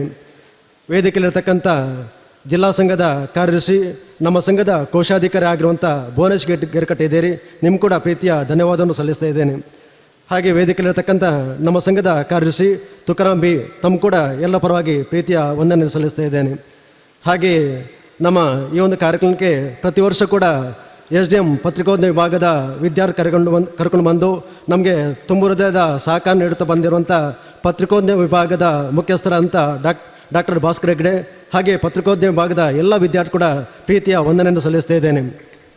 ಜೊತೆಗೆ ನಮ್ಮೊಂದಿಗಿದ್ದಂಥ ವಿದ್ವತ್ ಕಾಲೇಜು ಹಾಗೆ ಎಕ್ಸೆಲ್ ಕಾಲೇಜು, ಇವರಿಗೂ ಕೂಡ ಎಲ್ಲರ ಪರವಾಗಿ ಇಲ್ಲಿಯ ವಿದ್ಯಾರ್ಥಿಗಳಿಗೆ, ಉಪನ್ಯಾಸಕರಿಗೆ ಹಾಗೆ ಆಡಳಿತ ಮಂಡಳಿಯ ಎಲ್ಲರಿಗೂ ಕೂಡ ಪ್ರೀತಿಯ ಧನ್ಯವಾದವನ್ನು ಸಲ್ಲಿಸ್ತೇನೆ. ಭಾಳ ಮುಖ್ಯವಾಗಿ ಈ ಒಂದು ಕಾರ್ಯಕ್ರಮದಲ್ಲಿ ನಮಗೆ ಅನೇಕ ರೀತಿಯಲ್ಲಿ ಒಂದೊಳ್ಳೆಯ ಸಂದೇಶ ಕೊಟ್ಟು ಉಪನ್ಯಾಸಕರಾಗಿ ದೂರದ ಬೆಂಗಳೂರಿಂದ ನಮ್ಮವರೇ ಆಗಿದ್ದು ಕೂಡ ಇವತ್ತು ದೂರದ ಬೆಂಗಳೂರಿಗೆ ಬಂದು ನಮ್ಮ ಈ ಕಾರ್ಯಕ್ರಮದಲ್ಲಿ ಅತ್ಯುತ್ತಮವಾದ ಉಪನ್ಯಾಸ ಕೊಟ್ಟಂಥ ಜೀತು ನೆಡ್ಲೆ ಸರ್, ತಮ್ಮ ಕೂಡ ಎಲ್ಲರ ಪರವಾಗಿ ಧನ್ಯವಾದವನ್ನು ಸಲ್ಲಿಸ್ತಾ ಇದ್ದೇನೆ. ಹಾಗೆ ಈ ಒಂದು ಕಾರ್ಯಕ್ರಮ ಭಾಗಿಯಾದಂಥ ಬೇರೆ ಬೇರೆ ಸಂಘ ಸಂಸ್ಥೆಯ ಮುಖ್ಯಸ್ಥರಿಗೆ, ಮುಖ್ಯವಾಗಿ Rotary club, Lions club, JC ಈ ಎಲ್ಲ ಸಂಘ ಸಂಸ್ಥೆಯ ಅಧ್ಯಕ್ಷರಿಗೆ, ನಿಕಟಪೂರ್ವ ಅಧ್ಯಕ್ಷರಿಗೆ, ಆ ಸಂಘದ ಸಂಸ್ಥೆಯ ಪದಾಧಿಕಾರಿಗಳಿಗೆ, ಸದಸ್ಯರಿಗೆ ಎಲ್ಲರ ಪರವಾಗಿ ಪ್ರೀತಿಯ ಧನ್ಯವಾದವನ್ನು ಸಲ್ಲಿಸ್ತಾ ಇದ್ದೇನೆ. ಹಾಗೆ ಈ ಕಾರ್ಯಕ್ರಮದಲ್ಲಿ ಮುಖ್ಯವಾಗಿ ಬೇರೆ ಬೇರೆ ಕಾಲೇಜಿನ ಪ್ರಾಚಾರ್ಯರು, ಉಪನ್ಯಾಸಕರು, ಸಿಬ್ಬಂದಿ ವರ್ಗದವರು ಬಂದು ಈ ಕಾರ್ಯಕ್ರಮದಲ್ಲಿ ಇದ್ದೀರಿ. ಅವರಿಗೂ ಕೂಡ ಎಲ್ಲರ ಪರವಾಗಿ ಧನ್ಯವಾದವನ್ನು ಸಲ್ಲಿಸ್ತಾ ಇದ್ದೇನೆ. ಹಾಗೆ ಬೇರೆ ಬೇರೆ ಪಕ್ಷದ ರಾಜಕೀಯ ಮುಖಂಡರಿಗೆ, ಉದ್ಯಮಿಗಳಿಗೆ, ನಮ್ಮ ಸಂಘ ಸಂಸ್ಥೆ ಸದಾಕಾಲ ಪ್ರೋತ್ಸಾಹಿಸಿರುವಂಥ ಬೇರೆ ಬೇರೆ ಗಣ್ಯರಿಗೆ ಪ್ರೀತಿಯ ಧನ್ಯವಾದವನ್ನು ಸಲ್ಲಿಸ್ತಾ ಇದ್ದೇನೆ. ಹಾಗೆ ಇವತ್ತು ನಮ್ಮಿಂದ ಸನ್ಮಾನಿತರಾದಂಥ 3 ಮಂದಿ ವಿದ್ಯಾರ್ಥಿನಿಯಾದಂಥ ಮನುಶ್ರೀ, ಹಾಗೆ ಸುಪ್ರಿಯಾ ಮತ್ತು ಅರ್ಮನಿಯಾಜ್, ನಿಮ್ಮ ಕೂಡ ಪ್ರೀತಿಯ ಧನ್ಯವಾದವನ್ನು ಸಲ್ಲಿಸ್ತಾ ಇದ್ದೇನೆ. ಜೊತೆಗೆ ನಮ್ಮ ಸಂಘದ ಸದಸ್ಯರು, ನಮ್ಮ ಸಂಘದ ಪದಾಧಿಕಾರಿಗಳು ಈ ಕಾರ್ಯಕ್ರಮದಲ್ಲಿ ಸಂಪೂರ್ಣವಾಗಿ ಸಹಕಾರ ಕೊಟ್ಟಿದ್ದಾರೆ. ಅವರು ಕೂಡ ಎಲ್ಲರ ಪರವಾಗಿ ಧನ್ಯವಾದವನ್ನು ಸಲ್ಲಿಸಿದ್ದೇನೆ. ಜೊತೆಗೆ ಮೀಡಿಯಾ ಕ್ಲಬ್ನ ಅಧ್ಯಕ್ಷರಿದ್ದಾರೆ, ಮೀಡಿಯಾ ಕ್ಲಬ್ನ ಸದಸ್ಯರಿದ್ದಾರೆ, ಅವರು ಕೂಡ ಎಲ್ಲರ ಪರವಾಗಿ ಪ್ರೀತಿಯ ವಂದನೆ ಸಲ್ಲಿಸಿದ್ದೇನೆ. ಹಾಗೆ ಬಂದಿರತಕ್ಕಂಥ ಎಲ್ಲರಿಗೂ ಕೂಡ ಒಂದೇ ಮಾತಲ್ಲಿ ಧನ್ಯವಾದ ಸಲ್ಲಿಸ್ತಾ ಧನ್ಯವಾದ ಕಾರ್ಯಕ್ರಮ ಕೊನೆಗೊಳಿಸಿದ್ದೇನೆ. ಎಲ್ಲರಿಗೂ ಧನ್ಯವಾದವನ್ನು ಸಮರ್ಪಿಸಿದಂಥ ನಮ್ಮ ಘಟಕದ ಸದಸ್ಯರಾದಂಥ ಶ್ವೇತ ಗಣೇಶ್ ಸಿರ್ಲಾಲ್ ತಮ್ಮ ಕೂಡ ಧನ್ಯವಾದವನ್ನು ಸಮರ್ಪಿಸ್ತಾ ಇನ್ನು ಕೊನೆಯದಾಗಿ ರಾಷ್ಟ್ರಗೀತೆಯೊಂದಿಗೆ ಈ ಕಾರ್ಯಕ್ರಮವನ್ನು ಮುಕ್ತಾಯಗೊಳಿಸಲಿದ್ದೇವೆ. ಜನಗಣ ಮನ ಅಧಿನಾಯಕ ಜಯ ಹೇ ಭಾರತ ಭಾಗ್ಯ ವಿಧಾತ, ಪಂಜಾಬ ಸಿಂಧು ಗುಜರಾತ್ ಮರಾಠ ದ್ರಾವಿಡ ಉತ್ಕಲ ಬಂಗ, ವಿಂಧ್ಯ ಹಿಮಾಚಲ ಯಮುನಾ ಗಂಗಾ ಉಚ್ಚಲ ಜಲಧಿ ತರಂಗ, ತವ ಶುಭ ನಾಮೆ ಜಾಗೆ तव शुभाशिष मागे, गाहे तव जय गाता, जनगण मंगलदायक जय हे भारत भाग्य विधाता, जय हे जय हे जय हे जय जय जय जय हे।